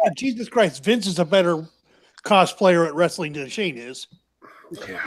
Well, I think what I want to think the problem with this match was, and this is which one? There were so many problems. Well, the overarching problem of this match, as a tag match, is that they were telling the same basic story that they told during the Ronda Rousey, Kurt Angle, Triple H, Stephanie McMahon mixed tag match. The match itself was building up to the hot tag. And that's the same story they told in the mixed tag match. So they had to go a different way to keep from just copying and pasting the same basic style. If you really think about it, that's what this match was building to. The Ronda Rousey match was building to the Ronda hot tag. That's everything they were using, every smoke and mirror trick they could to build to the hot tag. And it's the same story here. Seeing Ronda pull Stephanie in the ring by her hair. Right. And so that place erupted when it happened. Right. They popped so huge. And they were trying to tell the same story in this match. And I think, I understand they didn't want Bryan wrestling a singles match, his first match back, because obviously this was all, fairly coming together quickly. You wanted the tag match to limit what he did in the ring. And they did the injury angle to further limit him a little bit. They were hamstrung by the story. They were hamstrung by the tag match. They were hamstrung by the placement on the card. Because by this point in the Superdome, after we popped for the entrance for Bryan, this was really the point where the crowd really started fading. Yeah. This was the point where we really started losing our energy. We were getting tired at this point. That was what George said as well. Yeah. He said that last night. He goes, "This is where the crowd died." Yeah. Yeah.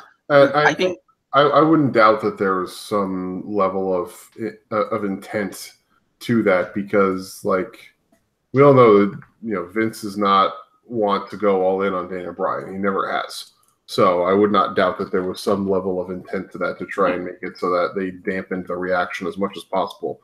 Because it was very clear from the beginning with bringing Daniel Bryan back, they were trying to do the absolute bare minimum to give people what they wanted. And it was really just it is frustrating. And I'm not even that big of a Daniel Bryan fan. I appreciate his work, but I'm not hugely into him the way that some people are. Yeah, I'm waiting for the stands to start. Daniel Bryan needs to get the title. Daniel Bryan needs to be WWE champion. They're gonna shit all over every champion that they put in there, as long as it's not Daniel Bryan. Absolutely. Yeah, they have to keep Daniel Bryan away from Roman Reigns if they want to salvage anything of Roman. Roman's unsalvageable. Roman is unsalvageable. Well, we'll get to that in the main event. They need to get back to Prince Leati with him, but I digress. I mean, this is. Go ahead, LL. With Daniel Bryan being back, Roman Reigns has no chance at anything. Yeah, agreed. Yeah. I mean, I think visually, I think even if I add in what Biff and what George fully experienced live, I think this was I think now that seeing it back again, now this was the match that actually divided the WrestleMania card into two. You have the whole wrestling spectacle and also the whole visual spectacle of it, and then you have the chaos that comes after. This was the match that started it off. And I do see some of the crowds are looking rather lethargic at the time. So there is that. And the whole thing got me a little bit concerned. The whole thing put me in a slight point of concern, because we haven't really seen AJ Knock and Brock Roman Reigns at that time. So that one was a slight. But we still got Nia Jax and Alexa Bliss. And I think MDS is saying the fact that the crowd was already dying and we still had those two huge title matches was probably right. That's true. That was the point of concern. Because the last four matches are all championship matches. Yeah. Yes. And surprising that they started off. Go ahead. It's surprising that they started off Charlotte Asuka, which is another title match, so early in the reign, and not think about say Alexa and Nia Jax on that same card wavelength, or Usos. But I digress. Well, Raw, we all know the Raw is the A show. Yeah. But also the match with Daniel Bryan and Shane, and that should have been earlier in the night. That should have been closer to the beginning. Yep. But I think they wanted to place that because they wanted to bring back the crowd back again, which halfway through it was okay, because everyone is going to pop when Daniel Bryan comes into the ring, or even gets into the ring for that matter. And suddenly after the whole kibosh and the whole shebang of it, it'll die down again. It goes, I just released all my energy and all my excitement on Daniel Bryan. I'm going to borrow Biff's word. I just orgasm seeing Daniel Bryan come into the ring. After that, nothing. There's nothing else. I think the effect of hurricanes on the crowd at that point too. Well, you only have a finite level of energy for these shows. There's only so much emotion you can release before you're worn out. Mm. And you had the mixed tag match, which popped the crowd huge. You had Charlotte and Asuka, which was a big moment. The Undertaker coming out, that's a big moment for the live crowd. So they've been up and down now for 4 or 5 hours. And now when you get to the point where you have Bryan come out, it's emotional, you're up, it's huge. And then you take him out of the match for 15 minutes and you have basically an extended beatdown of Shane, which is not what people paid money to see. You take him out of the match a little bit. Bryan finally gets in. You get him back a little bit.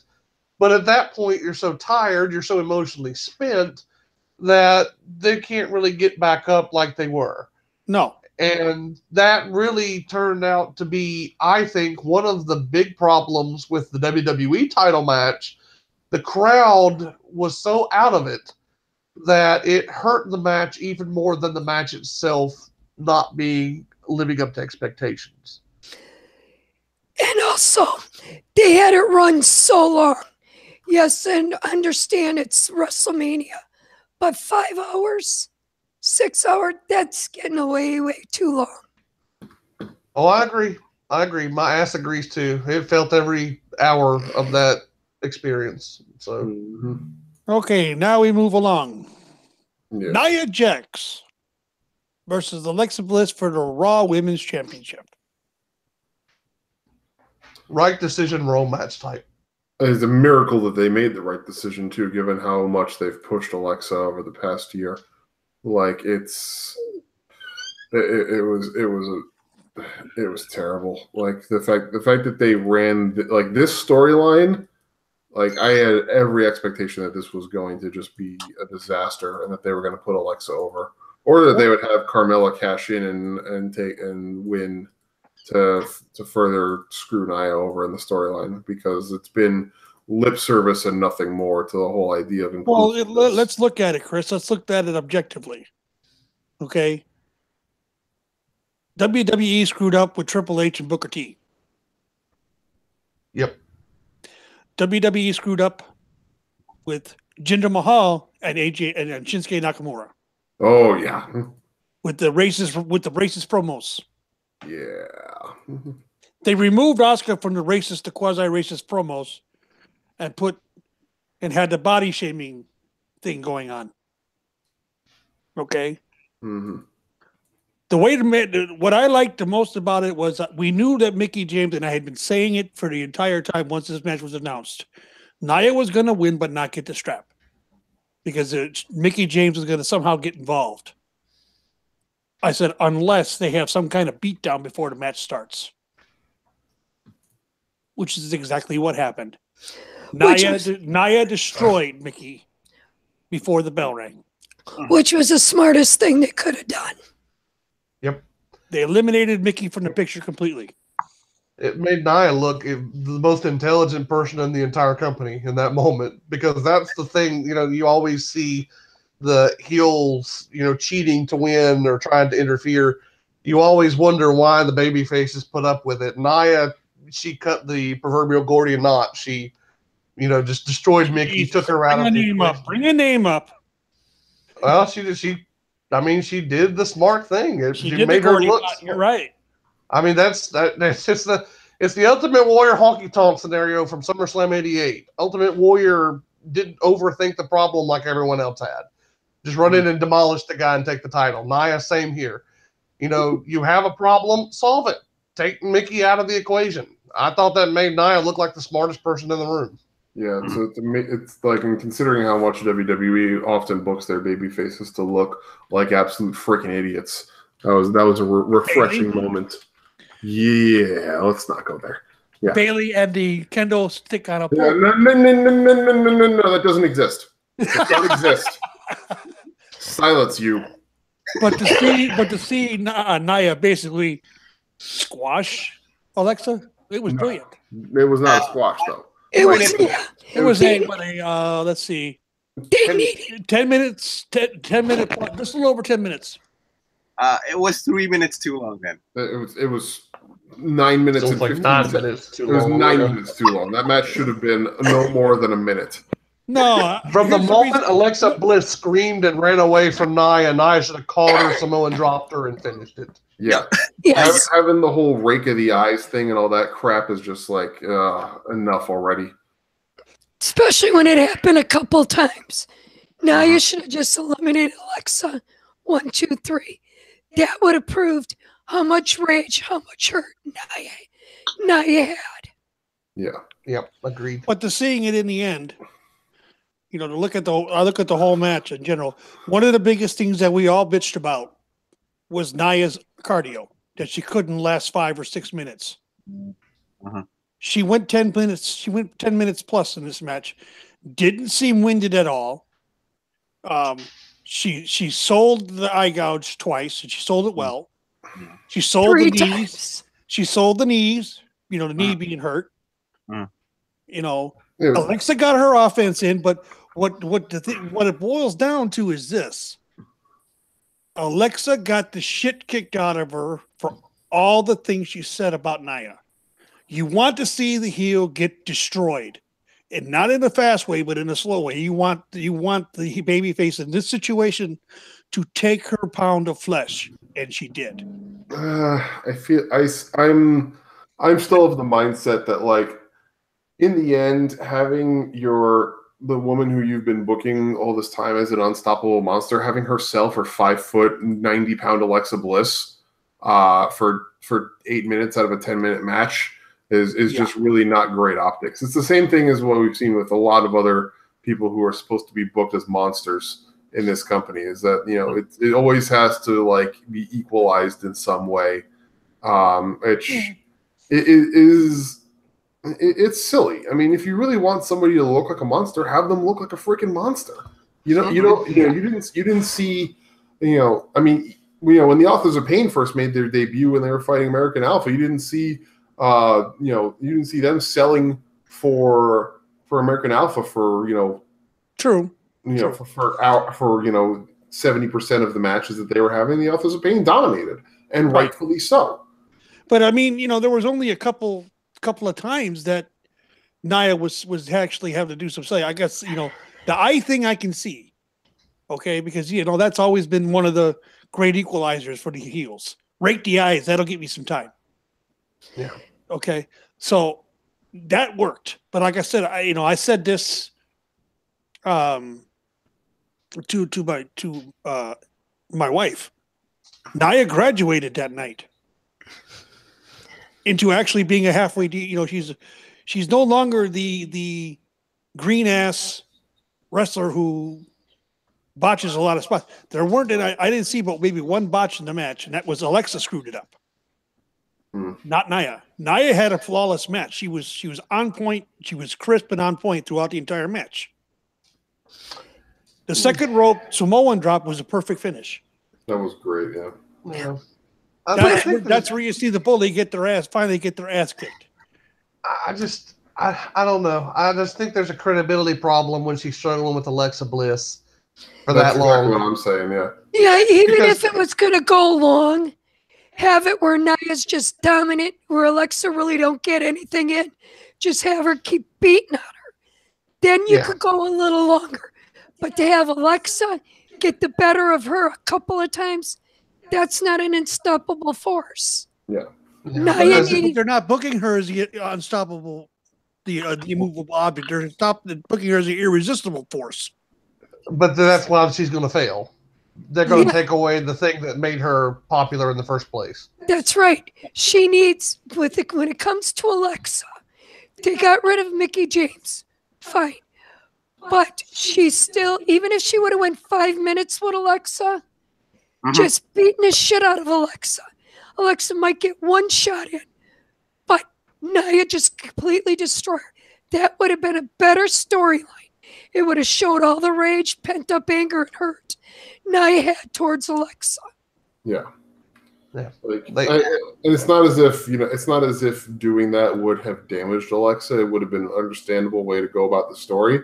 And I mean, they've spent so long pushing Alexa as this big deal that I don't think even taking a squash loss to Nia would have damaged anything for her, because she still is seen as one of the forefront people in the company.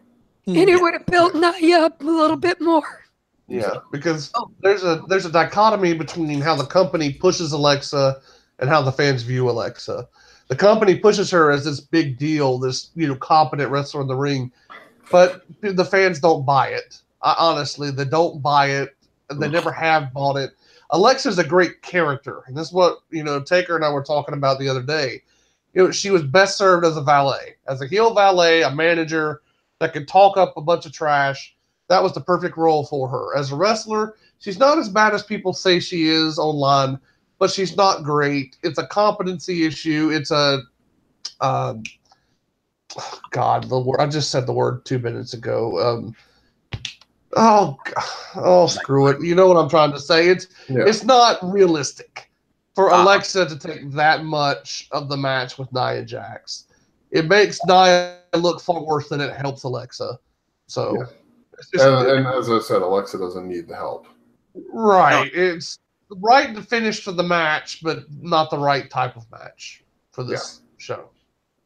Minor miracle, but all the same, I am happy that Nia did get the win. But they definitely could have been arranged in a smarter fashion. That's kind of the MO of WrestleMania. Really, could have been done better. Yeah, I mean, let me just take a second here. WrestleMania is supposed to be like WWE's big triumphant show, and part of that big triumphant show aspect is supposed to be that people who are just tuning in for the first time throughout the year, or casuals who are only keeping cursory track of what's going on, are supposed to be seeing good conclusions to storylines. And more often than not, that means that baby faces are supposed to come out on top and look good. And for the past few years, that very often is not the case. It hasn't been really since WrestleMania 30 that we've seen a show where a lot of where baby faces came out on top and looked good. And even then, it wasn't a huge amount of baby faces. It was really just Daniel Bryan on that show who came out looking good. You take Bryan out of WrestleMania 30, and that show is trash. Yeah. No. I mean, the Shield 6-man tag was fun for what it was on that show, but that's besides the point. We'll talk about that on some other show. Yeah, I mean, the only thing that I can nitpick is that even after the Samoan drop from the second rope, when Nia won it, Alexa didn't sell it as long as she should have. Yeah, Alexa has Shane McMahon syndrome in that way. She doesn't sell her beatdowns nearly as long as she's supposed to. Yeah. Because the longer she stays on the mat, not moving, I think that would be the better imagery. I think would be the perfect word for it. It lays out a story that Nia Jax demolishes her, got the win. Alexa lay in a proverbial heap of whatever you want to call it, proverbial heap of 5-foot pixie dust, whatever. But hey, the right person won. Yes. Hopefully creative don't screw this up with the momentum that they built for Nia Jax. Let's see what happens. I mean, the only thing I can say is let's just see what happens. What would they do with Nia Jax coming out? Of course, we've all seen Raw already, so there's that. Mm-hmm. Anyway, that was an interesting tag match Monday night. Yep. Hey, Ember Moon came out looking better than she had in the entirety of her NXT career, and I said it last night. They mismanaged her from minute one in NXT, and it was a travesty. So I'm hoping that she will be a lot better off on the main roster. I think she will. I think she will. Anyway, moving along. The smart matches to win all smart matches hearts, hopefully. No. AJ Styles versus Shinsuke Nakamura for the WWE Championship. The most underwhelming moment that you could have possibly underwhelmed. Yeah. It's very unfortunate how they worked this match. Yeah, second longest match of the night. And it was not great. Nope, it was nothing like their NJPW matches. Nothing. No, not in the least. It was nothing like the Wrestle Kingdom 10 match. That is agreed on. Amidst all the whole pomp and circumstance that Nakamura brought, coming in with the elaborate entrance and Nita Strauss riffing on her guitar for his entrance, and Styles' no nonsense entrance as well. The whole physical match, which included great counters, which looked definitely built towards its apex, didn't really quite live up to its lofty expectations. Is there a thing that this was the match that should have happened on WWE, but instead should happen on NJPW? This is the match that they should be watching. Because they are. I think they were restricted on what they could actually do. Yep. Unlikely. Yep. The story of this match is twofold. Number one, they were building to the Nakamura heel turn, so they wanted to save some for the return matches. Yeah. And two, they didn't want to show up the main event. Yeah. They were instructed not to go all out because they knew they still had the main event, and there was still some hope that the main event would get over. Yeah. So, which is stupid, but that's besides the point. No, it's yeah. If you're gonna build something as being the first, if you're gonna have something be the first match in a series, then don't book it as a dream match. Don't be pushing that aspect of things, especially when there's no context for why it's a dream match for most people. But that's besides the point. Yeah, because casuals are not like us. They made the same mistake they did with Mr. Perfect and Shawn Michaels at SummerSlam '93. They built it up as a dream match, but when you build up the expectations that high, even if they had a tremendous match, it's going to leave some people feeling left down. You just can't build up expectations that high and then match them. Yeah. So. And back then I commented on the live one on the live stream. I said that, wow, for a match that they wanted to say that this was a match that they should be watching. You are overhyping the whole thing. Dream match. I'm getting sick of it. Yep. 100%. You're not going to get an argument out of me. I mean, I was expecting a lot more. Having seen WrestleMania 10 match on the internet, it's like, wait a minute. Where is this? How come they're not doing this? And then it dawned on me. They've been told not to steal the show. Because if they had done it right and let's let them two go, holy shit, that would have been the match of the night. Mm-hmm. They would have stolen the show had it not been for the placement of Roman Reigns versus Brock Lesnar. Right. Yeah, they really screwed the pooch by putting Roman and Brock on last. So yeah, they did. All right, move along. Braun Strowman and what? 8-year-old Nicholas? 10-year-old Nicholas, the son of referee John Cone. Yes. Versus Cesaro and Sheamus for the WWE Raw Tag Team Championship. I'll bill him as some kid. I'll just bill him as some kid. This was stupid. I appreciate the fact that the crowd was into it, and I'm sure Biff, you can attest to the fact that the crowd was into it. But all things considered, this was stupid. Like the crowd was into this match, but from a live perspective, I think it's fair to say the crowd was into this match for the wrong reason. Yeah, they were not into this match from the perspective, "Ooh, this is exciting." They were quite let down by the match choice by the partner, and I think that the perverse fan backlash, which really manifested in the main event, really started here, because I definitely got the impression that there was a lot of snark in some of those chants. Oh yeah. But I will say this: the visual of Braun Strowman walking through the cart and the people dressed up as the villagers running from him, laughed my ass off. I fell out of my chair laughing so hard. The greatest visual in the history of professional wrestling: Braun chasing the villagers down the ramp. Just tremendous. I think that was a nice image. I think I'm not going to blow anyone's bubble. Yeah, it was a good image. My whole thing is, like, they booked themselves into a corner here by having Braun be the guy to challenge for the titles without having a partner. Like they booked themselves into the corner of then saying, well, we can't have him be a solo holder of the tag titles and dominate the whole tag division scene, but we also can't have him take the pin against Cesaro and Sheamus. We need a way to get the titles off Cesaro and Sheamus, but also not have Braun be a singles competitor, killing the tag division. So they booked this angle, which was entirely based in comedy. And then the next night had them drop the titles, which is like... Yeah. It was dumb. Like they should have never booked themselves into this corner in the first place. Honestly, they really shouldn't have. If they really wanted, if they wanted something to happen with the tag belts, like just freshen things up, they should have bothered to actually build up another tag team. Yeah, this whole angle was complete and utter worthless because the point I thought they were using this match for. I thought that they were going to be a serious partner for Braun. I figured with Roman being in the Universal title picture again, everybody assumed Roman was winning the title.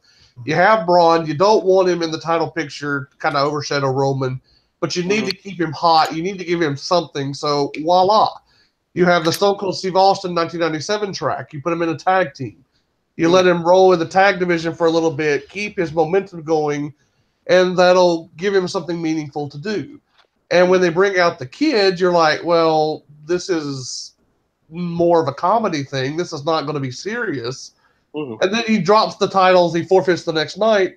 It completely defeats the purpose of the entire match. Exactly. It makes the last 4 or 5 weeks or however long it's been building to this tag title match complete irrelevant. Yeah. It meant nothing.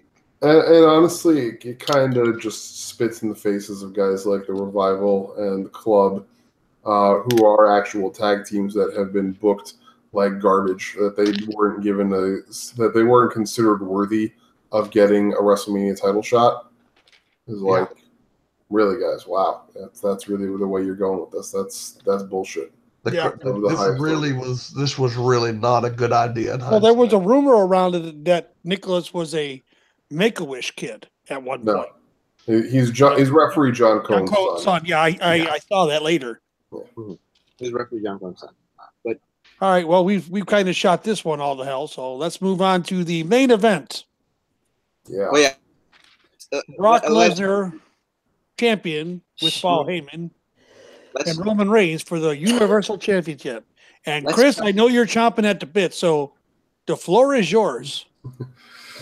I'm not going to go on the same epic tirade I went on last night because I just don't have the energy for it. But as I said last night, this was a betrayal of the entire fan base because you can't run an angle. You can't run an angle for 6 weeks of trying to have Roman say that full-timers should not be, undervalued against part-timers, and then have the part-timer win and basically say, yeah, part-timers actually are better than full-timers. That's a bunch of crap. And I wouldn't be surprised if all the people in the back who were watching that match felt the same way, who actually care about the storytelling aspect of things, because it's stupid. It really is really freaking stupid. Brock worked dangerously in this match. He was reckless as all shit. He dropped Roman Reigns on his head on one of those belly to back suplexes. One outside the ring. Yep. Yeah. He was exceptionally dangerous on that F5 on the table, the fourth F5, and then he freaking busted his head open with shoot elbows. Like, are you kidding me, Brock? Are you fucking kidding me? And there were plenty of moments of this match. Like a lot of those moments of this match could have been considered like classic moments leading up to an epic Roman Reigns comeback if Roman Reigns had won the match. But no. Because Vince was an idiot and didn't think with 3 brain cells about the fact that the WrestleMania crowd is always going to be consistent of smarks and is always going to be against Roman Reigns, he pissed his pants again and pulled the finish and reversed it yet again because he wasn't going to get the reaction from Roman that he wanted. And instead is now putting it in a match in freaking Saudi Arabia where state-run media prevents people from watching WWE on a regular basis anyway, thus making it even more of a slap in the face for them to be having the title match there. And he's probably going to win the title there too. which is going to basically seal the deal on anybody ever having any goodwill towards Roman Reigns again. Because who's going to want to root for the guy that, you know, the company decided you weren't worthy of seeing his title win, so we're having his title win happen in front of a crowd that is, for all intents and purposes, paid to be there. You know, that's garbage. And let's not even get into the next night on Raw with the fucking conspiracy promo. The bottom of the garbage disposal. Vince Russo. The question I had over Chris is, do they want Roman to be like Chris Jericho?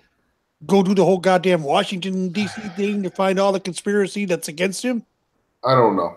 I don't know what they were expecting with that. If they really cared enough to write a goddamn worthwhile story, they would have had Roman come out there and do one of two things. Either one, he would have said, you guys in the crowd have been against me from the beginning. I'm done fighting for all of you. This is garbage, and I'm only looking out for myself from now on, and have him turn heel. Or if they really were going to insist on having the title match happen, they would have done the thing that made sense and had Roman go out there and say, Brock Lesnar assaulted me in the ring last night, and I wasn't supposed to be dealing with a guy who was going to assault me in the ring and make me almost bleed out in the middle of the ring. I'm suing Vince McMahon and the WWE unless they give me another shot at Brock Lesnar. But either way, this is going to be an absolute disaster because Roman's going to win the title in Saudi Arabia. He's going to win by escaping the cage, which is the most weasel way out, rather than having it be a definitive pinfall win. Because Vince loves Brock, and Vince can't ever let Brock be made to look bad. Oh no, can't possibly happen.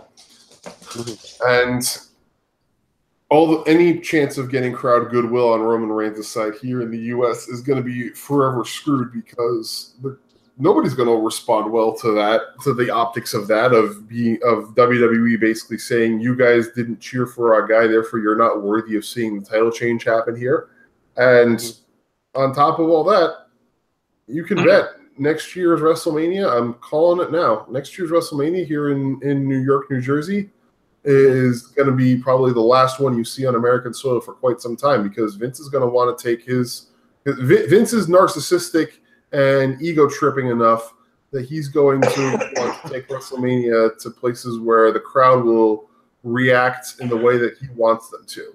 And next year's WrestleMania will probably be in like China or India or Japan or not next year, but WrestleMania 2 years from now. So WrestleMania in 2020 probably be somewhere overseas where the crowd will respond in the way that Vince wants them to, and he'll get the validation that he's been so desperately seeking from people, just because he won't have to deal with the American fans that are actually bothering to demand better quality products from him and things that make sense rather than just the bare fucking minimum. Well, just one last thing. As a Roman Reigns fan, as someone who has been, slogging through this for the past 4 years and has, dealt with all of the BS from day one, I'm just too exhausted to care anymore. Like, I love the guy. I will support the guy from now until Judgment Day. But God in heaven, do I wish that he would just go in there and tell Vince, fuck off, I quit, and go call Ghetto and be in the G1 this summer in New Japan. Because this is, I know the guy's getting paid.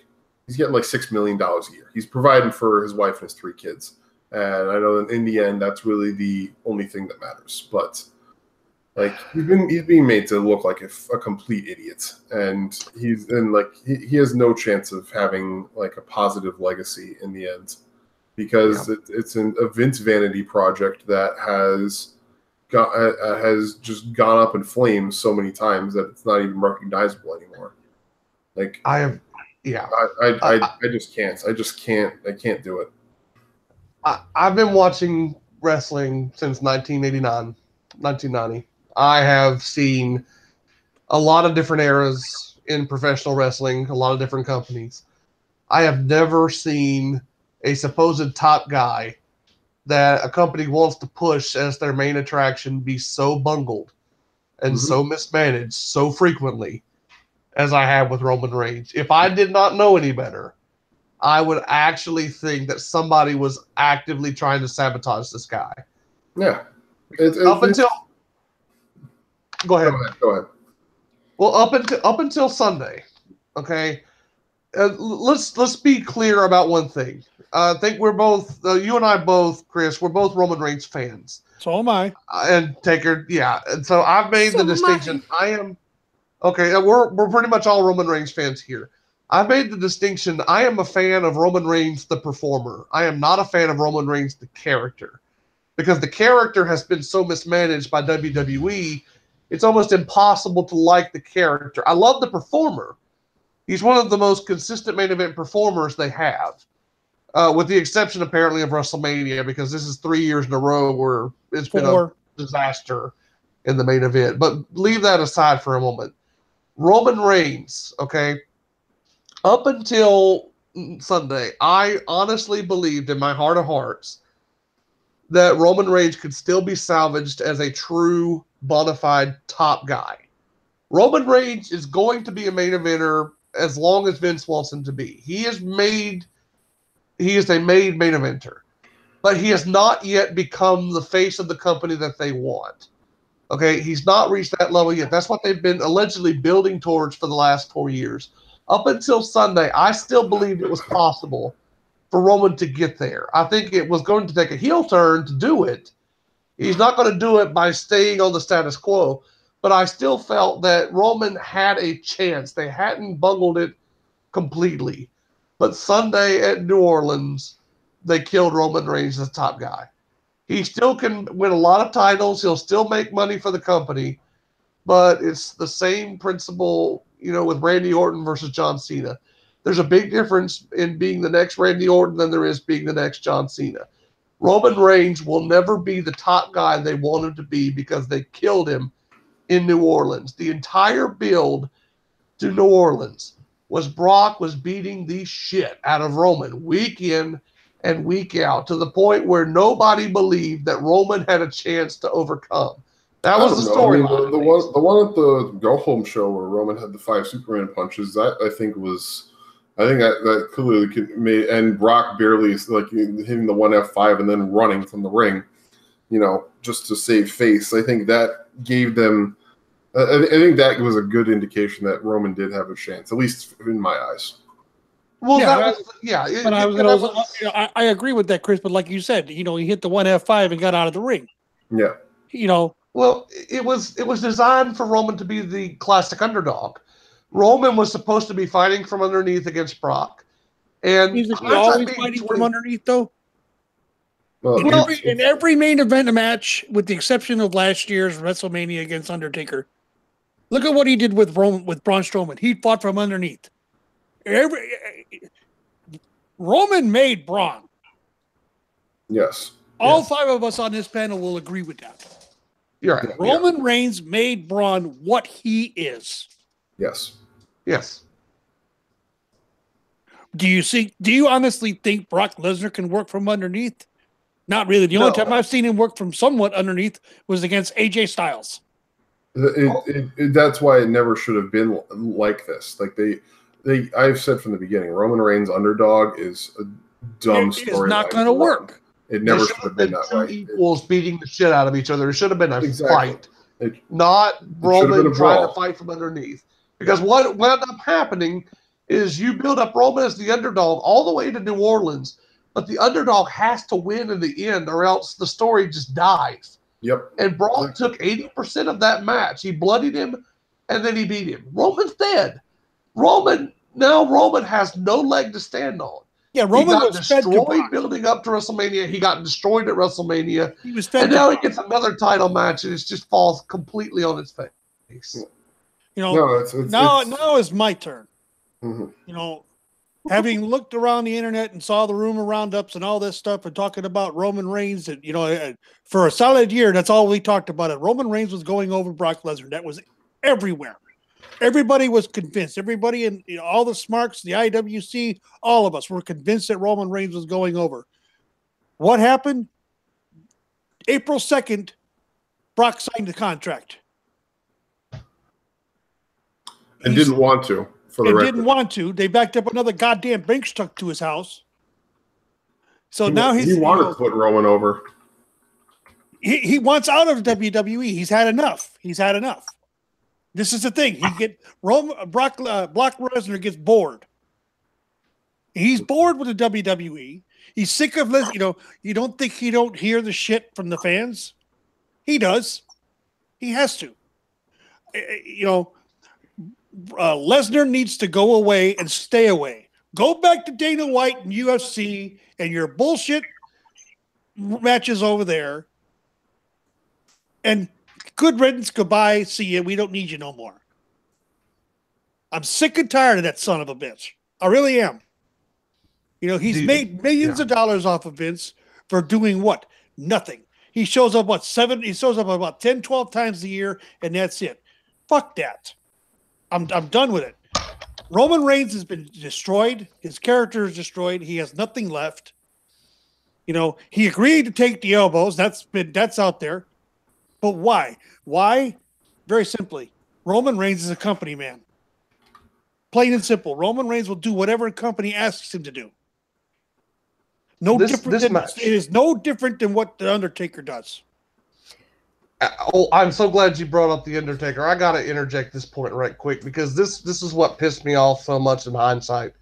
This match in New Orleans, it effectively wasted the entirety of the streak. Because why did Brock Lesnar beat the Undertaker at WrestleMania 30? It was designed to get Brock into monster mode so that Roman Reigns could beat him, get the rub, and then get that spot. They not only killed Roman Reigns here, they completely rendered ending the streak at WrestleMania 30 null and void. So not only did they destroy Roman, they basically wasted the last 4 years of programming in WWE. Exactly. And how many other people along the way that Brock also beat and that Roman also beat to get to the top only to be utterly annihilated. It's Joe and Braun look so bad only losing to one F5 now. Mm-hmm. Hell, Braun only lost to one F5. Yep. Yeah, and I can tell you, lost to one F5. And the live crowd gave no shits about this match at all. Yeah. So I heard the chants. This is awful. Heard the chants for bring back Nicholas, all that shit. It's just like, yeah, I heard it all, and I was sitting there going, Vince, you cowardly son of a bitch. Yep. And I hope Vince, I hope you listen. I hope your spies are listening, you bastard. And I can definitely tell you that they manipulated the audio too. It was not nearly as bad on the network feed as it was in the arena. Oh, I can imagine. Yeah, I can imagine.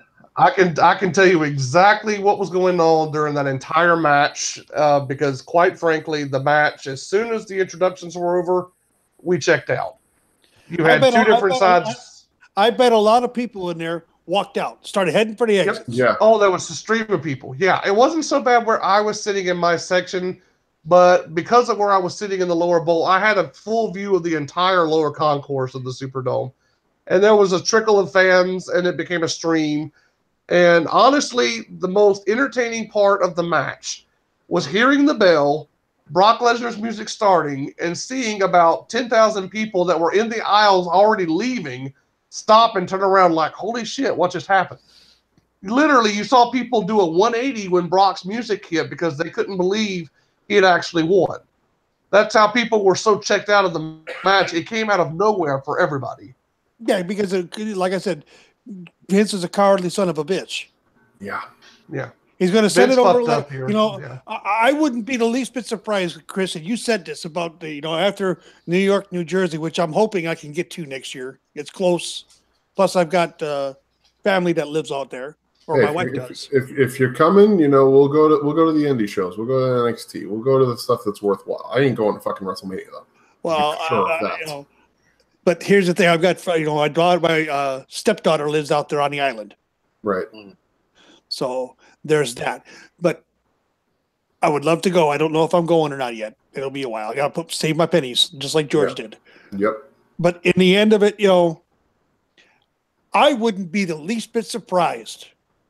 And you guys are probably going to crack the hell up, or maybe not.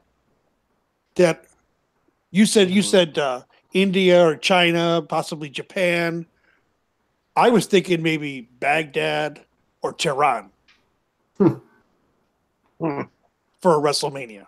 I mean, I think I wouldn't put it past Vince to try. yeah, I mean, he's the Saudi government cut him a fat friggin' check to have this show in Jeddah. So I wouldn't be surprised if he is just like, you know what, whoever is going to be the highest bidder. And they said who they wanted. They wanted Undertaker. They wanted Brock. They wanted a title match in a cage. And I know that Vince wouldn't have had to have his arm twisted to have this happen. But there are no women's matches on that show because of Saudi state media rules. And basically because of the culture over there, women are second rate over there. Yeah, exactly. That's why. Yeah. No, I have to interject this. Okay, I was in this debate yesterday in another thread at Cage Side Seats. It chafes my ass to no end that Saudi Arabia really gets a pass in the media for all of their human rights abuses. I mean, we hear it online, we talk about it. They don't get nearly enough flack for all of the bullshit they allow to go on. No. Having said that, I will say this in partial defense of Vince. As a businessman, he does have a responsibility to his shareholders as a publicly traded company. If he's making millions of dollars, I don't begrudge Vince from going, but don't pretend to have the moral high ground with the women's evolution if you're going to go to Saudi Arabia and take the blood money, so to speak. I understand it from a business perspective. He's getting paid a lot of money. Okay, and that's fine. That's your business. You have a responsibility to your shareholders. I grant you that. But don't spin PR that you're some progressive company for women's competition. Okay, you lose that right to exercise moral high ground here in the women's evolution. If you're going to go to Saudi Arabia, go to Saudi Arabia, get your money. But don't do your little bullshit PR spin like you do the night after WrestleMania. Try to manipulate facts to suit your narrative. It ain't going to fly. Not with us. Not at all. So, like I said, Tehran, Iran. I would not be surprised.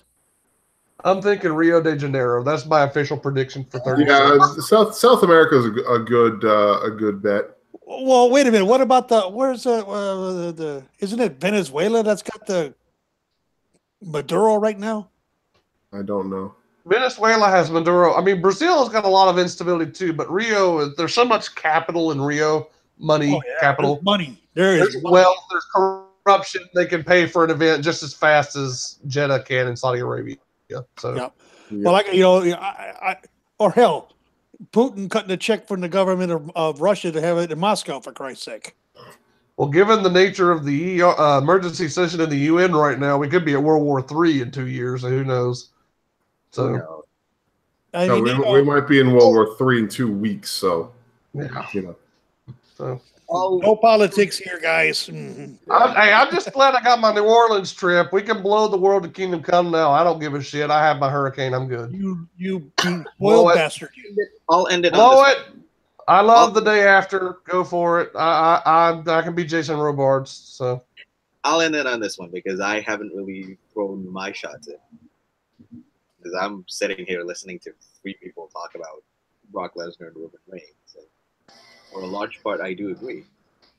The whole main event underwhelmed despite the brutality, the history the enemies share, the whole in-your-face deliverance kind of thing.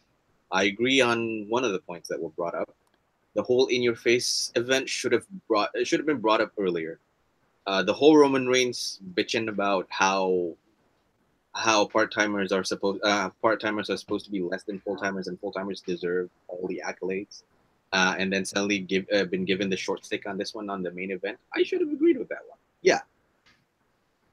But if you throw out that context and make the whole in your face and just Roman Reigns, Brock Lesnar just brawling for about 2-3 weeks before WrestleMania comes, that would have been much better. Saying that, the Beast Incarnate thrived during his beatdown of Reigns, harkening back to his one-sided win over Cena in 2014. But the whole Lesnar versus Reigns thing had the disadvantage of taking place in front of a drained and hostile crowd. It really didn't win them over. And that's one of the biggest issues that had happened. They're drained and they're really pissed off. probably, in an attempt.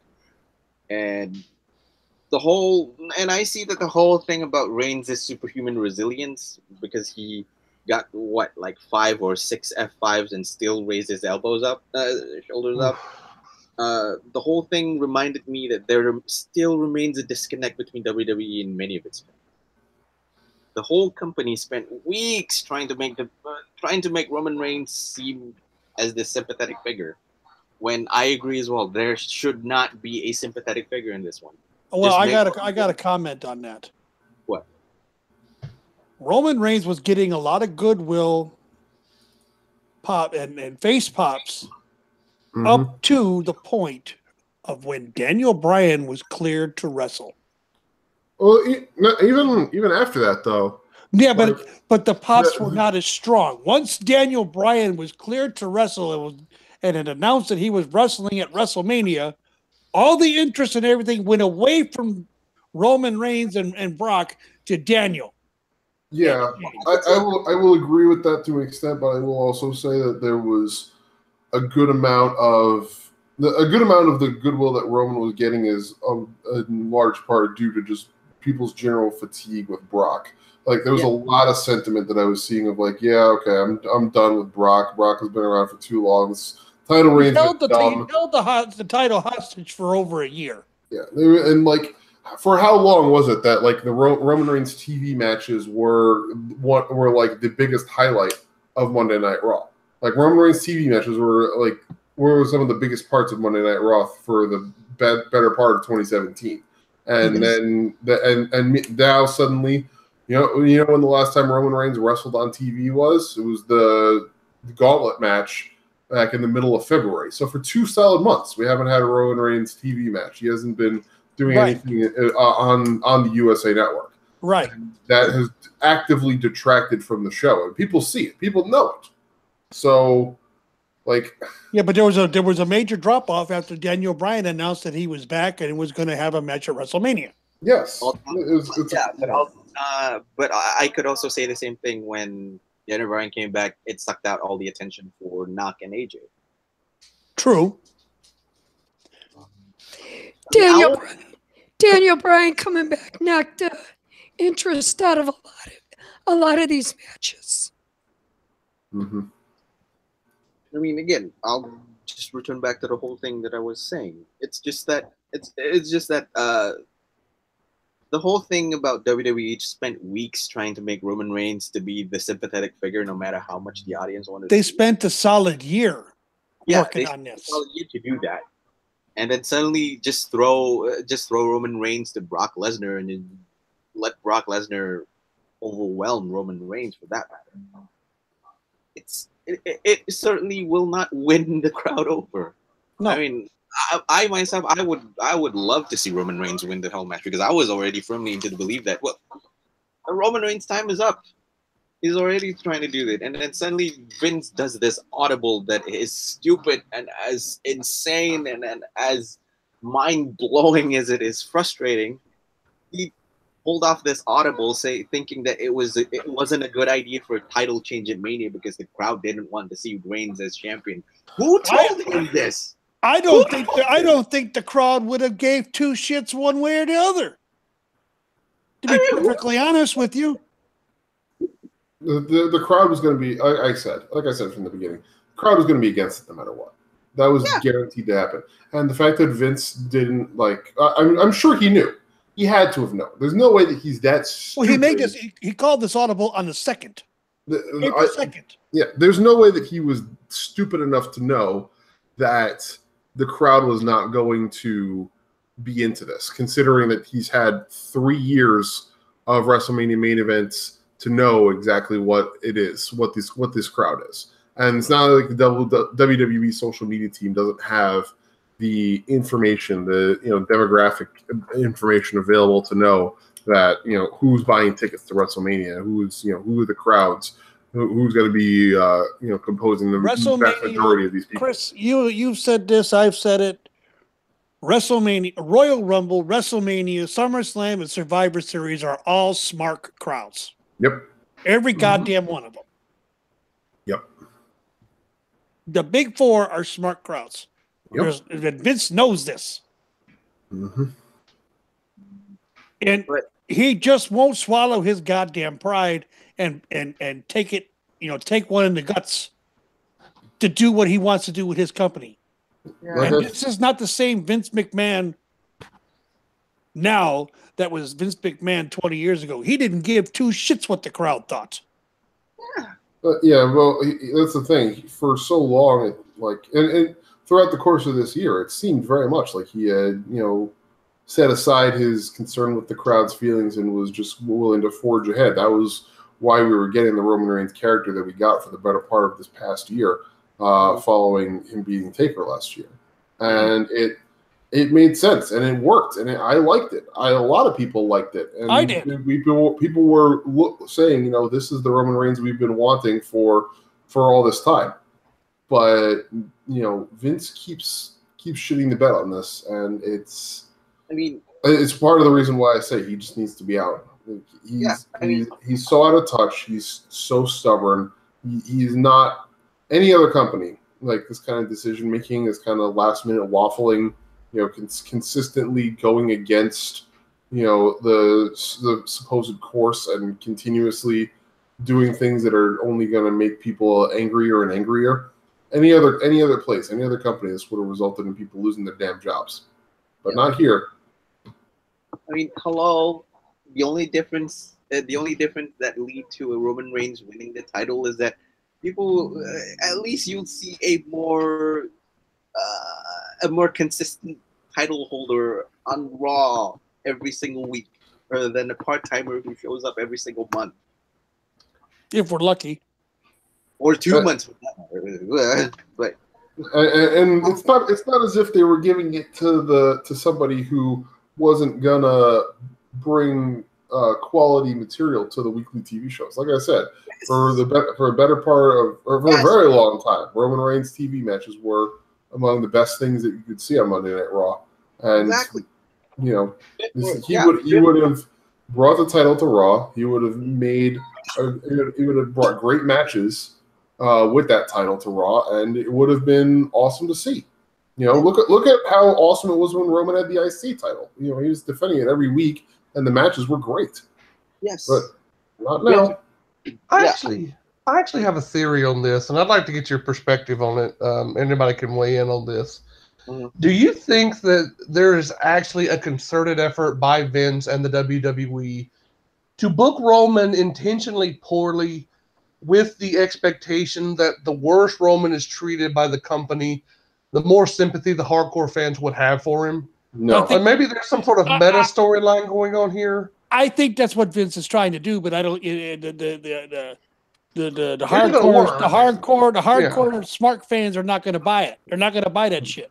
It ain't going to work. But I think that that's the only reason this could make sense on any level, is if there's some sort of meta storyline going on where Vince is trying to turn online opinion. Because if he can turn the hardcore fans, or at least get a little bit of sympathy from the hardcore fans, you can run with Roman as a top guy.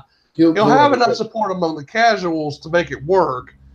But that's the only way this makes sense. Otherwise, Vince has just lost his fucking mind. He has lost his mind. He has lost his mind. There's not a chance that could work. Roman Reigns is positioned, if you want to give comparison to New Japan, Roman Reigns is positioned like Kazuchika Okada as a top guy, but he's booked like pre-2017 Haruka Goto, who can't win a fucking match to save his life. Wow. That is the most apt comparison I've ever heard. Exactly. Okay, Ariel, what'd you say? The problem with it is they already booked that a couple of years ago. You can't run the same story they did with Daniel Bryan. That's what they did with Daniel. Trying to get all the sympathy. Look at him. He won the title. He'd lose it. They take it away. Every time he turned around, they were screwing Daniel. They got all the sympathy from the audience. Now they're doing what you say is true, they'd be doing that with Roman. It's not working because they go back to Daniel. Well, and that's the thing, is like they were intentionally trying to make Daniel Bryan look bad. They were trying to keep him down, and they didn't want him to be a main event guy. They didn't want the crowds to be behind him. Which the crowd was, and now that they want the crowds behind Roman, they're booking him like they did Daniel, and it's not working. Yeah, has to be organic, and this is not organic. Not organic, exactly right. No, it's like And Biff, I'm going to give you props on your posting last night of your booking. Oh, your thank you. fantasy booking. I read it last night. I had no comments for it because everything you said there works for me. I wrecked the shit out of it. Basically, you have him and his cousins, the Usos, turn heel and destroy Seth Rollins and the Shield overall. Well, should I reiterate what the idea was for people that didn't read? That way they can kind of make their own opinion. Sure. And I'm going to sum it up because it's too much information to cover the time we have left. But basically, well, there you go. But basically, the gist of it is, Roman Reigns, if you're going to get an organic, authentic reaction with Roman Reigns, you have to stop going against the fans. Because, 50% of the crowd booing Roman Reigns, yeah, you got 50% that like him, but the 50% that are booing him, that doesn't mean their opinion is invalidated. You've got a split crowd. He's never going to be popular universally. You're never going to get him over as your top face. His natural disposition, the way he carries himself, he's not a bad guy, but he has a natural swagger that exudes classic top heel. Okay, he's just got that alpha badass. He's like the team captain of the football team in high school. I made the analogy. He could probably bed your girlfriend right in front of you if you wanted to. That's just the kind of personality that Roman has. Okay, and so the best superstars throughout the post-kayfabe era of wrestling have been the most relatable, the most real. People could buy into Steve Austin as this beer-drinking redneck because that's how he was. And he was, pissed off at his boss. That's relatable. People saw The Rock and they realized that he thought that his shit didn't stink. They could buy it. It was real. Okay? John Cena, when he first turned into a main eventer, people could buy into him as this gritty, rap spewing guy that's, working his way up and taking his piece of the pie. When he started becoming Superman is when he started losing support. Okay, the more real you are, the better you are with the crowd. Roman Reigns is positioned as the underdog or the anti-authority, babyface. That's not who he is. No. It's not real. The fans don't buy it. So take the Usos, who already have a tough edge about them, put them with Roman because you already know the family connection there. Samoan Mafia. You want Roman to be a top heel. Okay, turn him heel. Let him turn on Seth Rollins. Build this up over the next 2 months. Give Roman an aggressive streak. Make him lose control. He's slipping. He's not able to keep the veneer of being the heroic character up anymore. The fans weighing on him too much. He's not getting the Universal title. The company's not getting behind him. They're putting roadblocks in his path. And just have him get to a point where he says, fuck it. I'm done. I am done trying to be your hero. I am done trying to do the right thing by the fans. I thought that it was my responsibility when Seth betrayed us in 2014 to be the hero the fans wanted. I did everything I could to make you love me, and you never cared. You spat in my face. You turned your back on me. So fuck you. I'm done. Fuck you. I'm going to take my own. We, the Usos, are going to make our own little empire here, and we're going to just run roughshod over everybody and screw you if you don't like it. That is a relatable, real, organic turn that people could buy. You see the reactions weighing on Roman when it gets really vitriolic. He'll have moments here or there where he actually, chastises the crowd for booing the shit out of him. Use it. Let him go heel. Seth Rollins is an infinitely better babyface choice. People buy into Seth. They like him. He's got a babyface offense. He's likable. People can relate to his story just as well. He is a tragic hero. Seth Rollins inadvertently screwed everything up in 2014. He sold his soul. He destroyed himself. He sacrificed everything about himself. And he put Roman Reigns in an unwinnable position that ultimately caused his friend to fall. Now Roman's the heel. Seth is the tragic hero trying to redeem himself and his friend. That is a story that people could buy into in a New York minute. And it ties so many things together. It gives you a new way to go with Roman. And he's going to be really cheered as a heel because people naturally gravitate towards those really cool, really epic, badass heel characters. Roman will get more cheers as a heel than he is now as a baby face. And so that's kind of the direction that I wish they would go, or the direction that I kind of hope they would go. But, you know, that's just my 2 cents on it. Listen, as long as we get Roman and the Usos versus Joe and the Authors of Pain at SummerSlam as a 6-man tag, I don't care what they do. As long as we get that. But I like your idea, Biff. I think that would be like that. That's what they should have done. Honestly, they should have done 2 years ago when they had a golden opportunity. They had a golden opportunity tonight after 33. Well, even earlier than that, back after 32, when Roman won the title, and then he started the feud with AJ, and it was AJ and the club versus Roman and the Usos when they were doing the Bloodline thing. Like if they had stuck with that and like made the Bloodline an actual thing, and ran with it for a long time, that would have been money. That would have been friggin' print money off of that. Yeah, and I wish that they kept it up. What Biff is saying though is that'll print money. Yeah, for years that'll print money. Exactly, that's what I'm saying. Like if they had stuck with it then, it would have printed money. If they do it now, it'll print money. It's a fantastic concept, and those 3 guys would work amazingly well together. And if you think about it, the Samoan family that he comes from, most of them were heels. They got better pops as heels. The whole family did. Yeah. Hell, Alpha and Sika were heels their entire career, and they retired as faces, yet they did heel as shit, and everybody loved it. So did Rikishi. Yep. I think that's something that needs to be said about Roman Reigns. It's almost an overlooked part of the Roman Reigns character is his family has really been part of the foundation, the bedrock of WWE for 3 or 4 decades now. Going back into the late 70s, early 80s, the Samoan contingency and the family connections that kind of crisscross between the Wild Samoans, Rikishi, the Tonga Kid, The Rock, even Umaga, Yokozuna. Yeah. So don't forget Peter Maivia. Peter Maivia, exactly. Yeah, you're going back into the 60s and 70s here. And it's not just WWE. Peter Maivia, of course, was huge out in San Francisco and Hawaii. So, I mean, you have...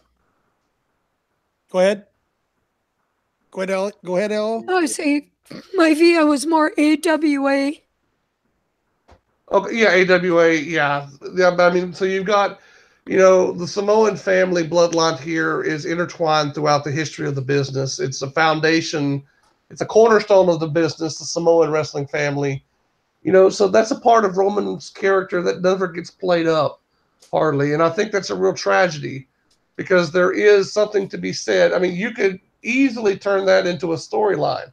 The treatment of the Samoans over the last couple of decades has not been good from a political correctness standpoint. And Lord knows I'm not a big PC fan, but, you talk about the Wild Samoans and they're treated as savages and, Roman can come out and say, we gave everything for this business. We sacrificed our self-respect to give to this business because we love it so much, and you're going to treat us like shit. We're done giving. Now it's time to start taking. Yep. That story is real. People can buy into that. Honest to God, I don't think that it's a matter of people hating Roman Reigns personally. I think it's they hate the Roman Reigns character. Yeah. You fix the character, I promise you, you will see a lot of people that are just militant haters of Roman Reigns do an about face, because I guarantee you this, up until about December of last year, I was the world's biggest hater of the Usos. I thought they were dog shit. I could not stand them. I thought it was an absolute tragedy and a travesty that they were in the position that they were last year. Fast forward to April of 2018, they're one of the best things in WWE. I never would have guessed in a million years I would have flipped on the Usos. But they changed the characters. They gave them a new direction. They made them real. They made them authentic. And by God, they're the best thing going in the tag ranks right now. Don't tell me that it can't work with Roman Reigns. I've seen it. I've been a fan for 30 plus years now. I know it can work if they will let it work. The problem is Vince won't let it. He won't stop getting in his way. But not only that, you got to think of something else too, because this has been said too, that Roman's trying to cash in on his Samoan blood, his family bloodline. So either way, he's still gonna get shit for it. Yeah.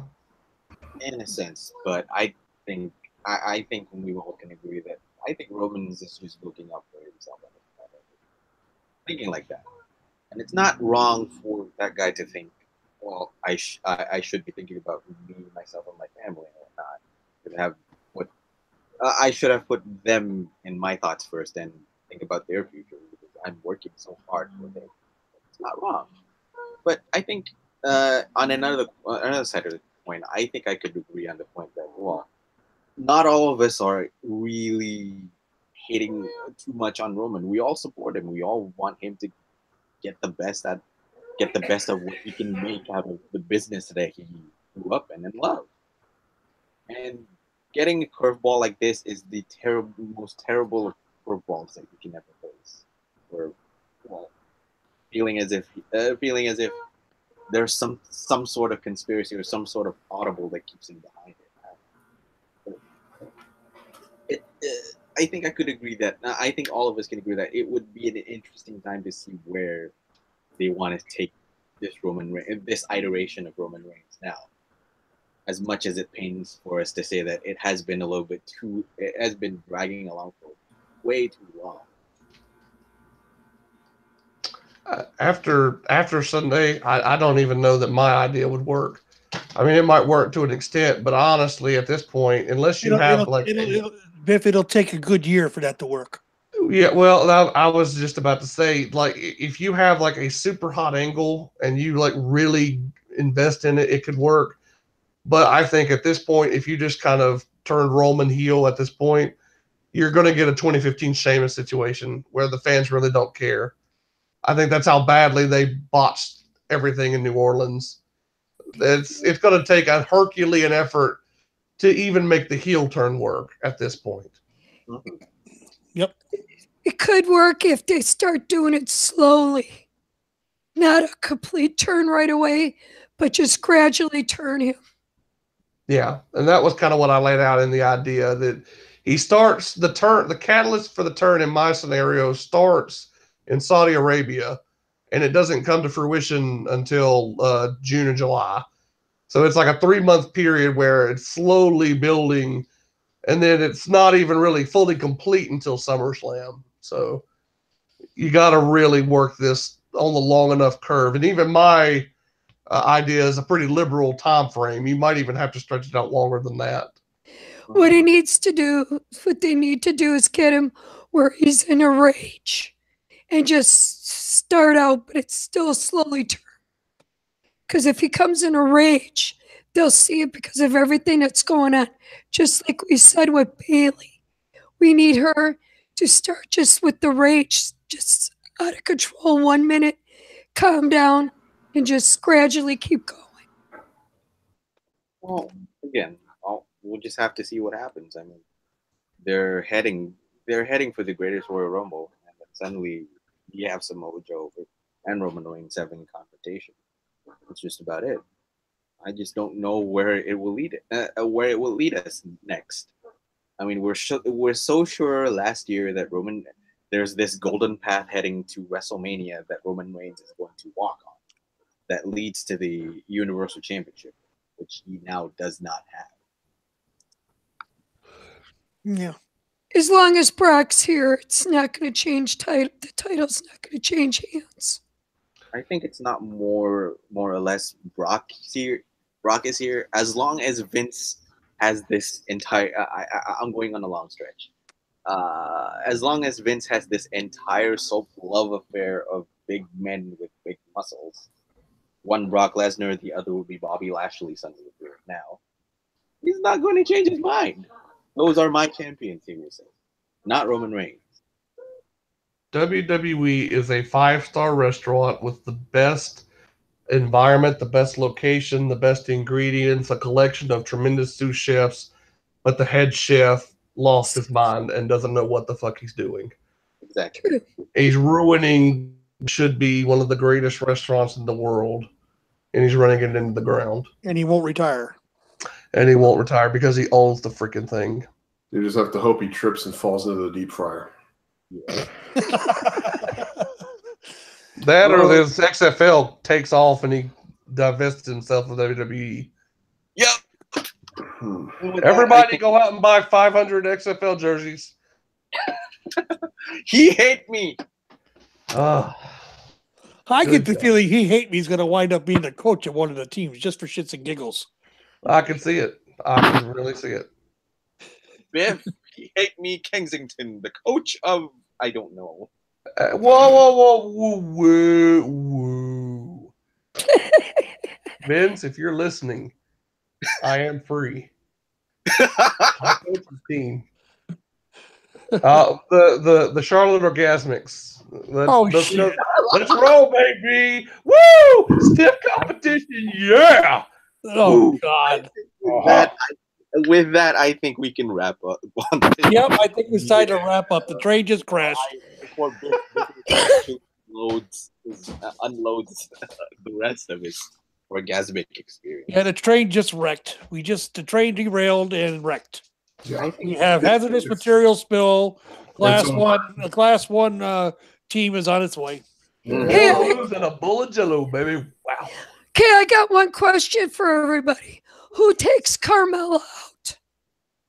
Alexa Bliss. God almighty, that match is going to be the most epic train wreck of all time. Please, no. We don't need Alexa Bliss. Vince is punishing us.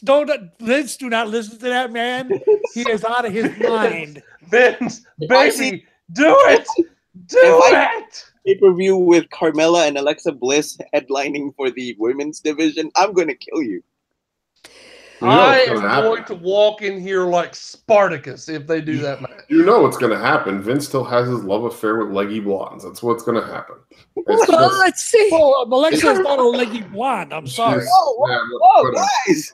Carmella. Alexa Bliss is nothing more than a goddamn spinner, okay? Whoa. Carmella has to lose. Who takes it from Carmella? Maybe not for a while. I don't know. I mean, the ideal scenario is either Naomi or Becky, but I was thinking that too. The train seems to have sailed on the two of them. Mm-hmm. Yeah. We'll just have to see. It depends entirely on who gets traded in the shakeup, because I think Charlotte's going to Raw. Yeah. Especially if they're setting up for Charlotte and Ronda Rousey. Do you want Ronda and Charlotte both on Raw? Okay, fine. They send Charlotte over to Raw. They better revisit the streak. Yeah. They got to have something. Maybe Asuka can go to SmackDown and win the title. It's completely irrelevant. They should have just had Asuka win it to begin with. But rumor has it that Asuka is heading to SmackDown. If she ends up winning the title from Carmella anyway, I'm just gonna laugh because it's just an epic troll job by Vince. Yeah, taking destroying the path that was laid out before him, and ended up with the same result anyway. All because he wanted Charlotte to be on the Today Show on Monday morning instead of Asuka. Yeah. If that mattered so much, don't book the goddamn match. That's all I can say about that. Exactly. But, Anyway. Vince gonna Vince. Vince is so desperate to interject WWE into any and every pop culture thing that he can find just so that he can try and regain some semblance of WWE being a part of the mainstream again. And I'm going to be even more surprised if Vince suddenly interjects in our podcast. This is not the way, damn it. Oh, well, goddamn, pal. I don't know. What the hell are you saying, pal? Well, at least we don't have Triple H coming in here like we did last week. Uh-huh. All right. Triple H, when did I actually got you in this? Get out. You were talking bad about my match. Oh, Telling me I gotta put 10 pounds of shit in a 5-pound bag. no. I will not accept the whole thing. This hangout is strictly out WWE business. No way. I'm going to end it. Let's end it. Let's just end this, considering the fact that it's already 3 on my end. It's 1:05 at my end, and I need to be in bed soon. Yeah, they call me the 3-hour man. Yep. Anyway, I think I'm about to break poor Doc here. I can hear him like laughing his ass off in the background. So. Okay. Let's just end this. Biff, where can they find you? Well, you can find me in the bar here in about 30 minutes. Didn't you pickle your liver enough in New Orleans? Are you kidding me? I have not yet begun to defile myself. So, no, in all seriousness, you can find me Thursdays, 8 p.m. live stream, the Queen City Express podcast. That seems to be the day we're going to settle on. Also, Saturday nights, midnight, the last call, where I basically just do a solo show and just shoot the shit because I don't want to go to bed. You can find me Cage Side Seats, the Fan Post series, A Man of 1,000 Words, and ladies, I am still single after New Orleans. So, oh, brother. Do not lose hope. Brother. Biffster is back in the QC. You have a shot. Give me a call. Oh, Christ. Oh, for Christ's sake. Chris, where can they find you? Probably in some mental ward somewhere before the day is over. I'm giving him the vapors, everybody. That sounds like a very good idea for me. Jeez.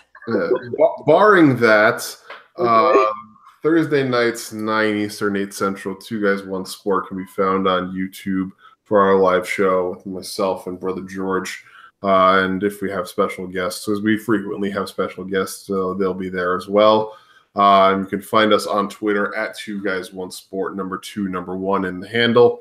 And if you feel like listening to my personal insane ramblings, because there are lots of them, you can find me on my personal Twitter at CrazyChris576.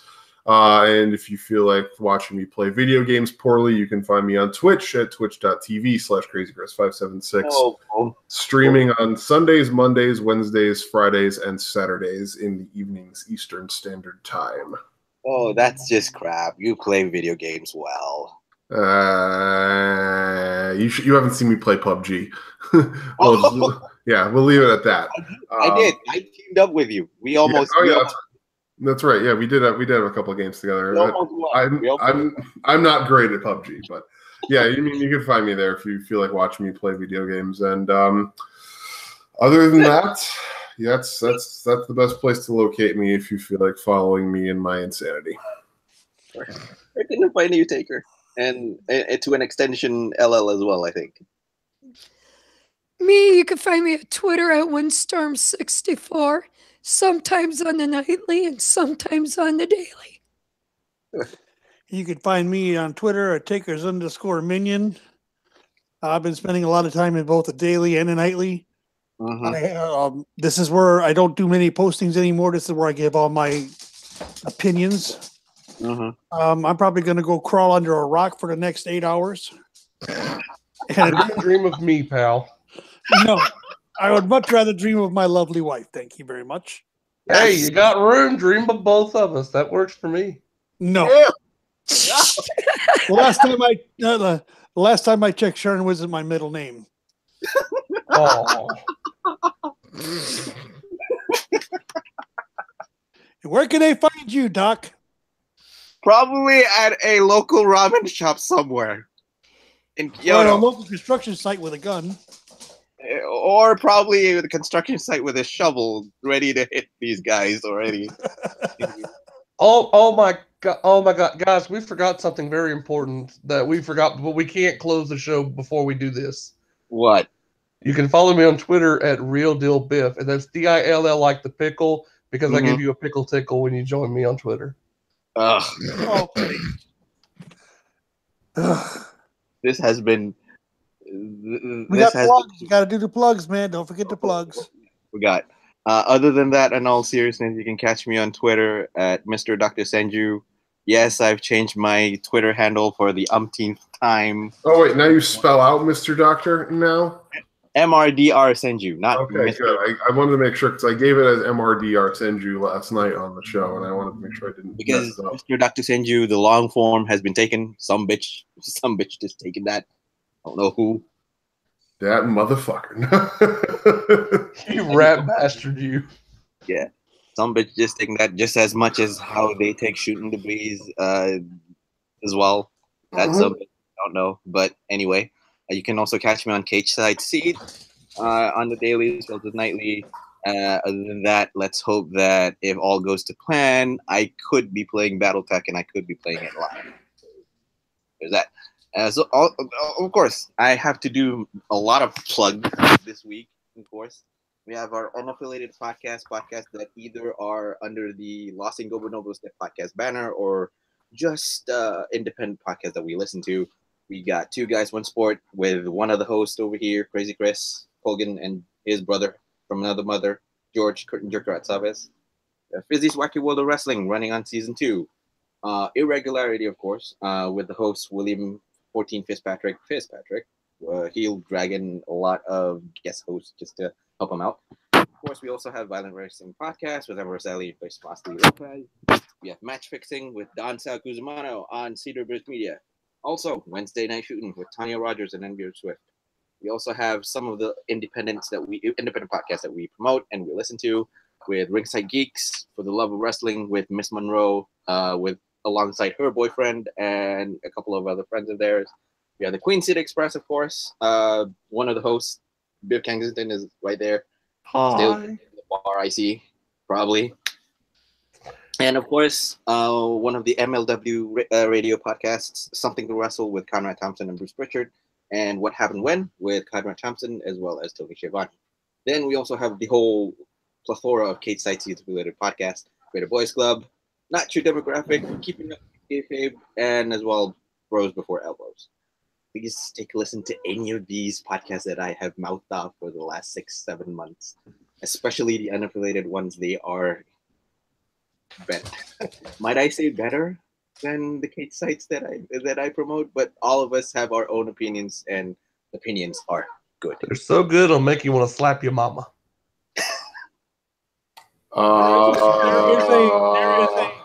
There is a spice mix down in New Orleans called Slap Your Mama. I've seen it. This has been Shootin' the Breeze, episode 38. The greatest 39. breakfast. Get it right. 39. We're one episode away of 40. The greatest breakfast of them all, part 34. You're going over the hill. Yep. Over the hill. Oh, God. I like turtles. Wait until I reach 50. Wait until this show reach 50, and then somehow we do a party.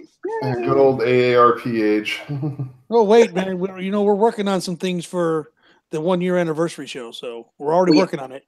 Good We're deal. starting to work on the summer project. It is going, I promise you, it's going to be huge. Me and Taker promise you that this is going to be huge. If it happens. But when it happens. Let's put it this way. It will break Cage Side and it'll break YouTube. If it happens. If it happens, yeah. And I'm invited, right? I get to be invited to that. Maybe. If I work on my O face, can I come? Okay, we're done. Cut it off. It's over. All right, we got to get out of here, guys. I should be able to come to that one. If you're up, I'll have you. Anyway, this has been Shootin' the Breeze. Thank you so much, guys, for sticking around. Thank you so much for listening. Thank you so much for actually giving me a chance to come on about 10 minutes late with my own sets of problems and my own sets of. This is the first time MBS has actually come in a fit of rage. I'll promise I'll behave. I'll be on my best behavior next week. That's fine. All right, guys. Thank you guys. Thank you guys for being here. Thank you, Chris. Thank you, Biff. Thank you, LL. Metal Mat Podcast Fridays. Metal Mat Podcast Fridays. Oh please! I really do need to apologize to him, and I have to do a podcast with him. I really do. But anyways, without all this shit, this has been Shootin' the Breeze. That's TakersMinion. I'm Mr. Dr. Senju. We'll see you next week. Bye. Bye, guys. Bye-bye.